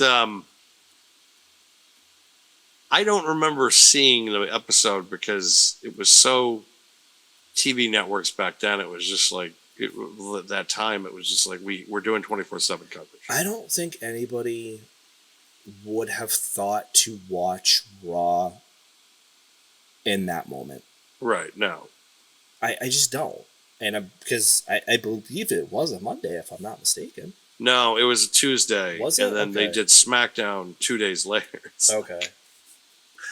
I'm like, so they're still doing it. I remember getting a spoiler report, like not the spoiler reports, but I remember getting like, oh, they're still doing the show. It's like, but what do you, and somehow they made it work again. Except the Stephanie McMahon promo. Wow. It was also 2001, so a lot of stuff from 2001 did not age well. Yeah. I mean, it's just... It really doesn't age well now, considering what's transpiring now with the old man. But it's just... I mean, it's just... it's memorable, but at the same time, it's like... People fondly remember it, and I get why, but it's just, to me, I was like, I'm not ready for this. Like, I don't think anybody was, because everybody at that point was just, especially too with me, because we're close in age, but at the same time, you were still in high school at this point, and I had just started at Dean, and it was like my first full week. And that happened. Yeah. And then, because you would have been a freshman, I would have been a senior still. So right. And it's just, I remember going home all the time after that because it was just, I'm like, I don't know what to do. I don't know what's going to happen. Like, I'm a little scared right now. Like, it's just, so them having the show 2 days after it was just like, I mean, I think it's a fun moment. It's not a fun moment, but it's a moment to kind of discuss and just say, yeah, that was something. But I always kind of felt with that show, I was like, because I felt like it was too soon. Like, baseball was shut down for a week. The NFL was shut down for a week. And it's like, oh, we're going back to work 2 days later. It's like, can you maybe cut the shit for a minute? Let us all breathe. Because I don't think anybody was really at that point was just like, wrestling shouldn't have mattered. I mean, I understand the concept, but we got to move on. But it's like, there might be some people in your company that have just suffered some trauma. Maybe we want to take a break for a second, like, because I don't know. So I'm glad mentioning it because I thought about putting it here, and then it's just like that's one of those shows to me. I'm just like, it's kind of like the Owen Hart show. Them continuing the pay-per-view. What I was thinking. It was Eddie. It was Redacted. It was all those guys that kind of passed too early, and it was the same kind of show. And that's why I was like, if I post any pictures of 9/11 in terms or regarding WWE and its reaction to it, and I don't know what we want to call it really. I guess reaction is really the best term to say it, but it's just a picture of them hanging out for a 10 bell, and that's not really painting any pictures. And I know I could find one with the Titantron displaying the Twin Towers and stuff, but like, I don't know. Like, there's so many times that we say things in bad taste about 9/11. It's just our comedic kind of vibe that we have. We make inappropriate jokes, and I just felt like doing it in the same context just would have fallen flat tonight. So I was like, you know what? I'm not even gonna bother. I'm just. It's one of those things. It's just looking back on it retrospectively. I'm like, I kind of wish you didn't do that. Kind of wish you kind of let people kind of breathe instead of just like, gotta get back to work. It's like, you really didn't have to. But I think that's where the context of those other shows, memorial shows, if you will, with, Owen, like you said, with Eddie, with Redacted, with others that have passed, obviously, especially those that I mentioned because they passed way too soon. He kind of did it in the sense of like, hey, if you want to do this, it would be great, but I'm not going to force the situation. No, I get it. And he kind of did it with Steve Austin, I remember, for the Owen Hart thing. And Steve, to his credit, because Steve could have absolutely hated fucking Owen after that, but he didn't. And he gives him the 2 beers salute. Didn't want to work with him, but no, he didn't want to work with him. Yeah, obviously. Gives him the 2 beer salute, drops the beers in the middle of the ring, or really doesn't drop them, stands him up in the middle of the ring, and walks out. And listen, like, Steve didn't have to do that. He could have wrestled the match too. He didn't do that. But what he did, I felt, was enough. And I feel like the guys that wanted to wrestle, and that's fine. Some of them probably didn't know Owen. Some probably wanted to do it for Owen. And you can make the same argument, especially a couple of years later, with Eddie Guerrero. Especially the relationship that he had with a lot of the Hispanic wrestlers, not least of all being Rey Mysterio. But I just felt like it was kind of the same vein, right? Like, I feel like with this, he kind of hit people a little bit harder. Like, hey, give them a little bit of time, right? Do your documentary show, whatever you want to call it, your mock-up show. I can't even think of the name right now. I apologize. It's late. But, your dedication show, essentially. You do that, and let's get through it. And I feel like doing that in wrestling for a major event like 9/11 is incredibly difficult. Because you're right. Like, this shouldn't be about the wrestling. It should be about the people that passed and their families. And I feel like doing that for a wrestling show is just incredibly difficult. Dedicating a show to a wrestler who had passed, or one especially that passed too early, I'm not going to say it's the same, because it's not, but it's a little bit easier, right? Because you want guys that are going to go out there, that are going to represent who that guy was, talk a little bit about him, and a little bit of all of that, mentioning the Steve Austin tribute, and just smashing 2 beers together, putting him in the middle of the ring, walking out. Like, that's tribute enough for what Steve Austin was as a character at that time. But doing that for this major terrorist event is just like, I don't know. I just don't know. Like, how do you really go about doing that? And, to your argument, it's like, well, maybe you don't. Maybe just say, hey, we talked. We're going to, here's a statement from our company. We're not going to put on a show out of respect for those that we lost and respect for those families. But then you lose any momentum you might have had at that moment, too. I think that's just a tough position. And you mentioned the, going on with the pay-per-view after what happened with Owen, and that's a tough decision, too, in that moment. Do you stop the show immediately? Do you continue on? Do you make an announcement and say, hey, we had more matches planned, we apologize, but we don't feel it's proper to go on with the show at this point, which would normally be our motto, but this is a different circumstance, much like 9/11 would be for them, too. I just think, really, TLDR here, I think it's just a very difficult position to be in to make a decision like that. For both scenarios. It's a tough scenario. I understood what was trying to be done in being patriotic, and also trying to be like, and trying to tell the terrorists to go fuck themselves. But I don't know, 2 days? Come on. Even the flights were grounded at that point. It's like, so everybody's going to drive 1,000,000 miles to get to it's like, It's the last thing anybody wanted to do was really anything, because we were still in like this haze of what had just happened.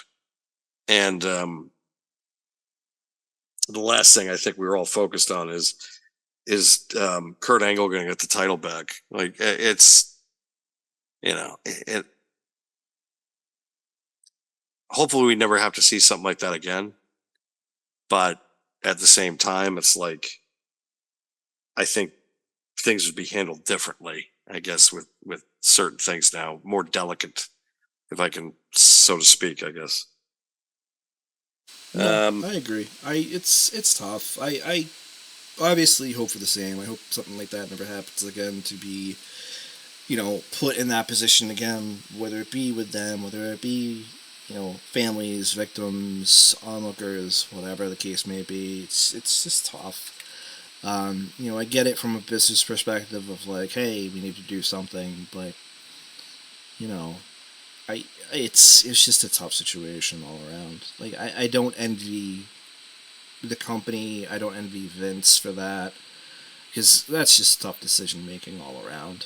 It really is. It really is, yeah. But to that point, do you have any other ones that you felt were patriotic enough worth mentioning? Besides Lex Luger. Besides Lex Luger, I feel like I've hit all the points. Yeah. Yeah, I'm sure I'll think of stuff later, but at the same time, it's like they either weren't memorable enough. Like I could throw like the Patriot out there as a gimmick, and let's not exactly. The only good thing to come out of that was the lie detector. No, that was Mr. America. Oh, you're right. I'm sorry. The Patriot was Del Wilkes. That was like 97. Yeah. But surprising I have a Mr. America figure. Oh, jeez. I don't know why. Like it's like one of those things. It's like because they announce it, and then I'll see the mock-up for it, and I'll be like, I'm not fucking buying that. And then all of a sudden it pops up on Amazon for retail. You're like, I'm gonna fucking buy this. Like, and that's what happens with purchases. Sometimes you're just looking at it, you're like, on second thought, maybe I will. And that's kind of how I feel with the action figures. Sometimes I'm just like, on second thought. I'm pretty much I got nothing really I could think of. I feel like we've hit all the main ones. So unless you got anything, I guess we could wrap this baby up. Nope. I that's why I asked you if you had any, because I was pretty much done. If you want to wrap up, yeah, go ahead and shoot out your plugs. So you can catch Pro Wrestling World Talks on Apple and also Spotify.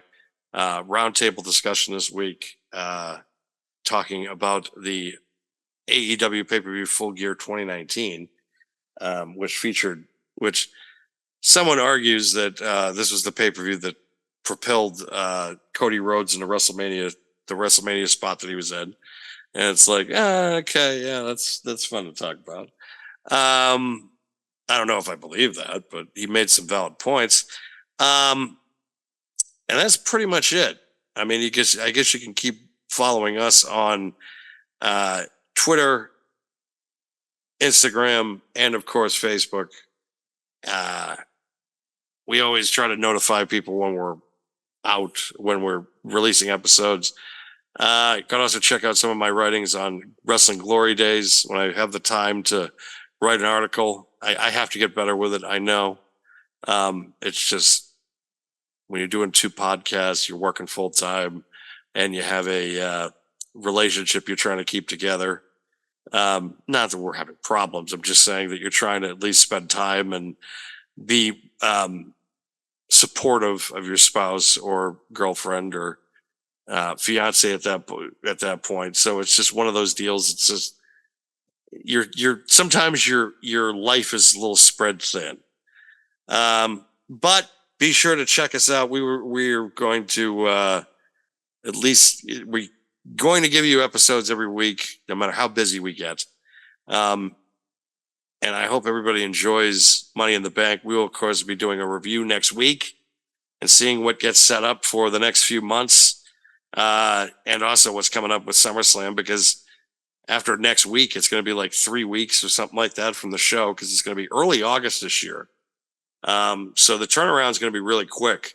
Where pretty much in 2 or 3 weeks now, you're going to be listening to the show. We're going to be previewing at the show, which who knows what's going to happen there. I mean, I already know it's probably going to be Solo and Cody, and it's also going to be either Seth or Damian against Gunther for the World Heavyweight Championship. Is Rhea Ripley going to come back? So many questions, so little time. So be sure to stay with us here on the shoot, here on Diamond Podcasting Productions. Mac, do you have anything else to add? Yeah, let me clean that up a little bit. I love you, bro. All right, so you can catch Dan's show, The Pro Wrestling World Talks, on Spotify as well as Apple Podcasting with John Young, obviously. Pro Wrestling World Talks is also in conjunction with The Pro Wrestling World on Facebook, on Instagram, on Twitter X. Dan also writes for, as he said, Pro Wrestling Glory Days. You can catch him occasionally on that, see what he writes about. You can catch The Shoot and our channel, the Diamond Podcasting Productions, here on YouTube. We're also on Facebook for both. I think we're on TikTok too. I don't think we ever use it though. No. And on Twitter, X, and on Instagram for both the channel itself and the show itself. So you can catch everybody there. We also have our own Twitter and Facebooks as well. We will try to post, as Dan said, every time we post a new episode. We're trying to branch out, but as Dan said, we're working on way too many projects at once. So, good luck with that. But we'll try. We're busy people, folks. We're busy people, yep. So, if you want, like and subscribe, obviously, here on YouTube to the channel. If you like the show, or if you want to hear more from us, let us know so we can start looking at doing that. We'll try to post more often as well on the social medias. Until then, like Dan said, we'll probably be here next week reviewing at least Money in the Bank, if not Heatwave as well, and maybe we'll have some AEW topics that we didn't talk about this week and see how they develop going into next week. But I also hope not, because it's getting more and more tedious to talk about that lately. What a fun company. Yeah. Fun And- for the wrong reasons sometimes. Yeah, and most of them can say. Because I'm not booked. Exactly. So, all right. For the shoot, for Diamond Podcasting Productions, for Dan and myself, that's the show. Hopefully we'll see you next week when we recap those PLEs from this weekend. Hope everybody had a happy and healthy 4th as well. Bye! Hey, bye!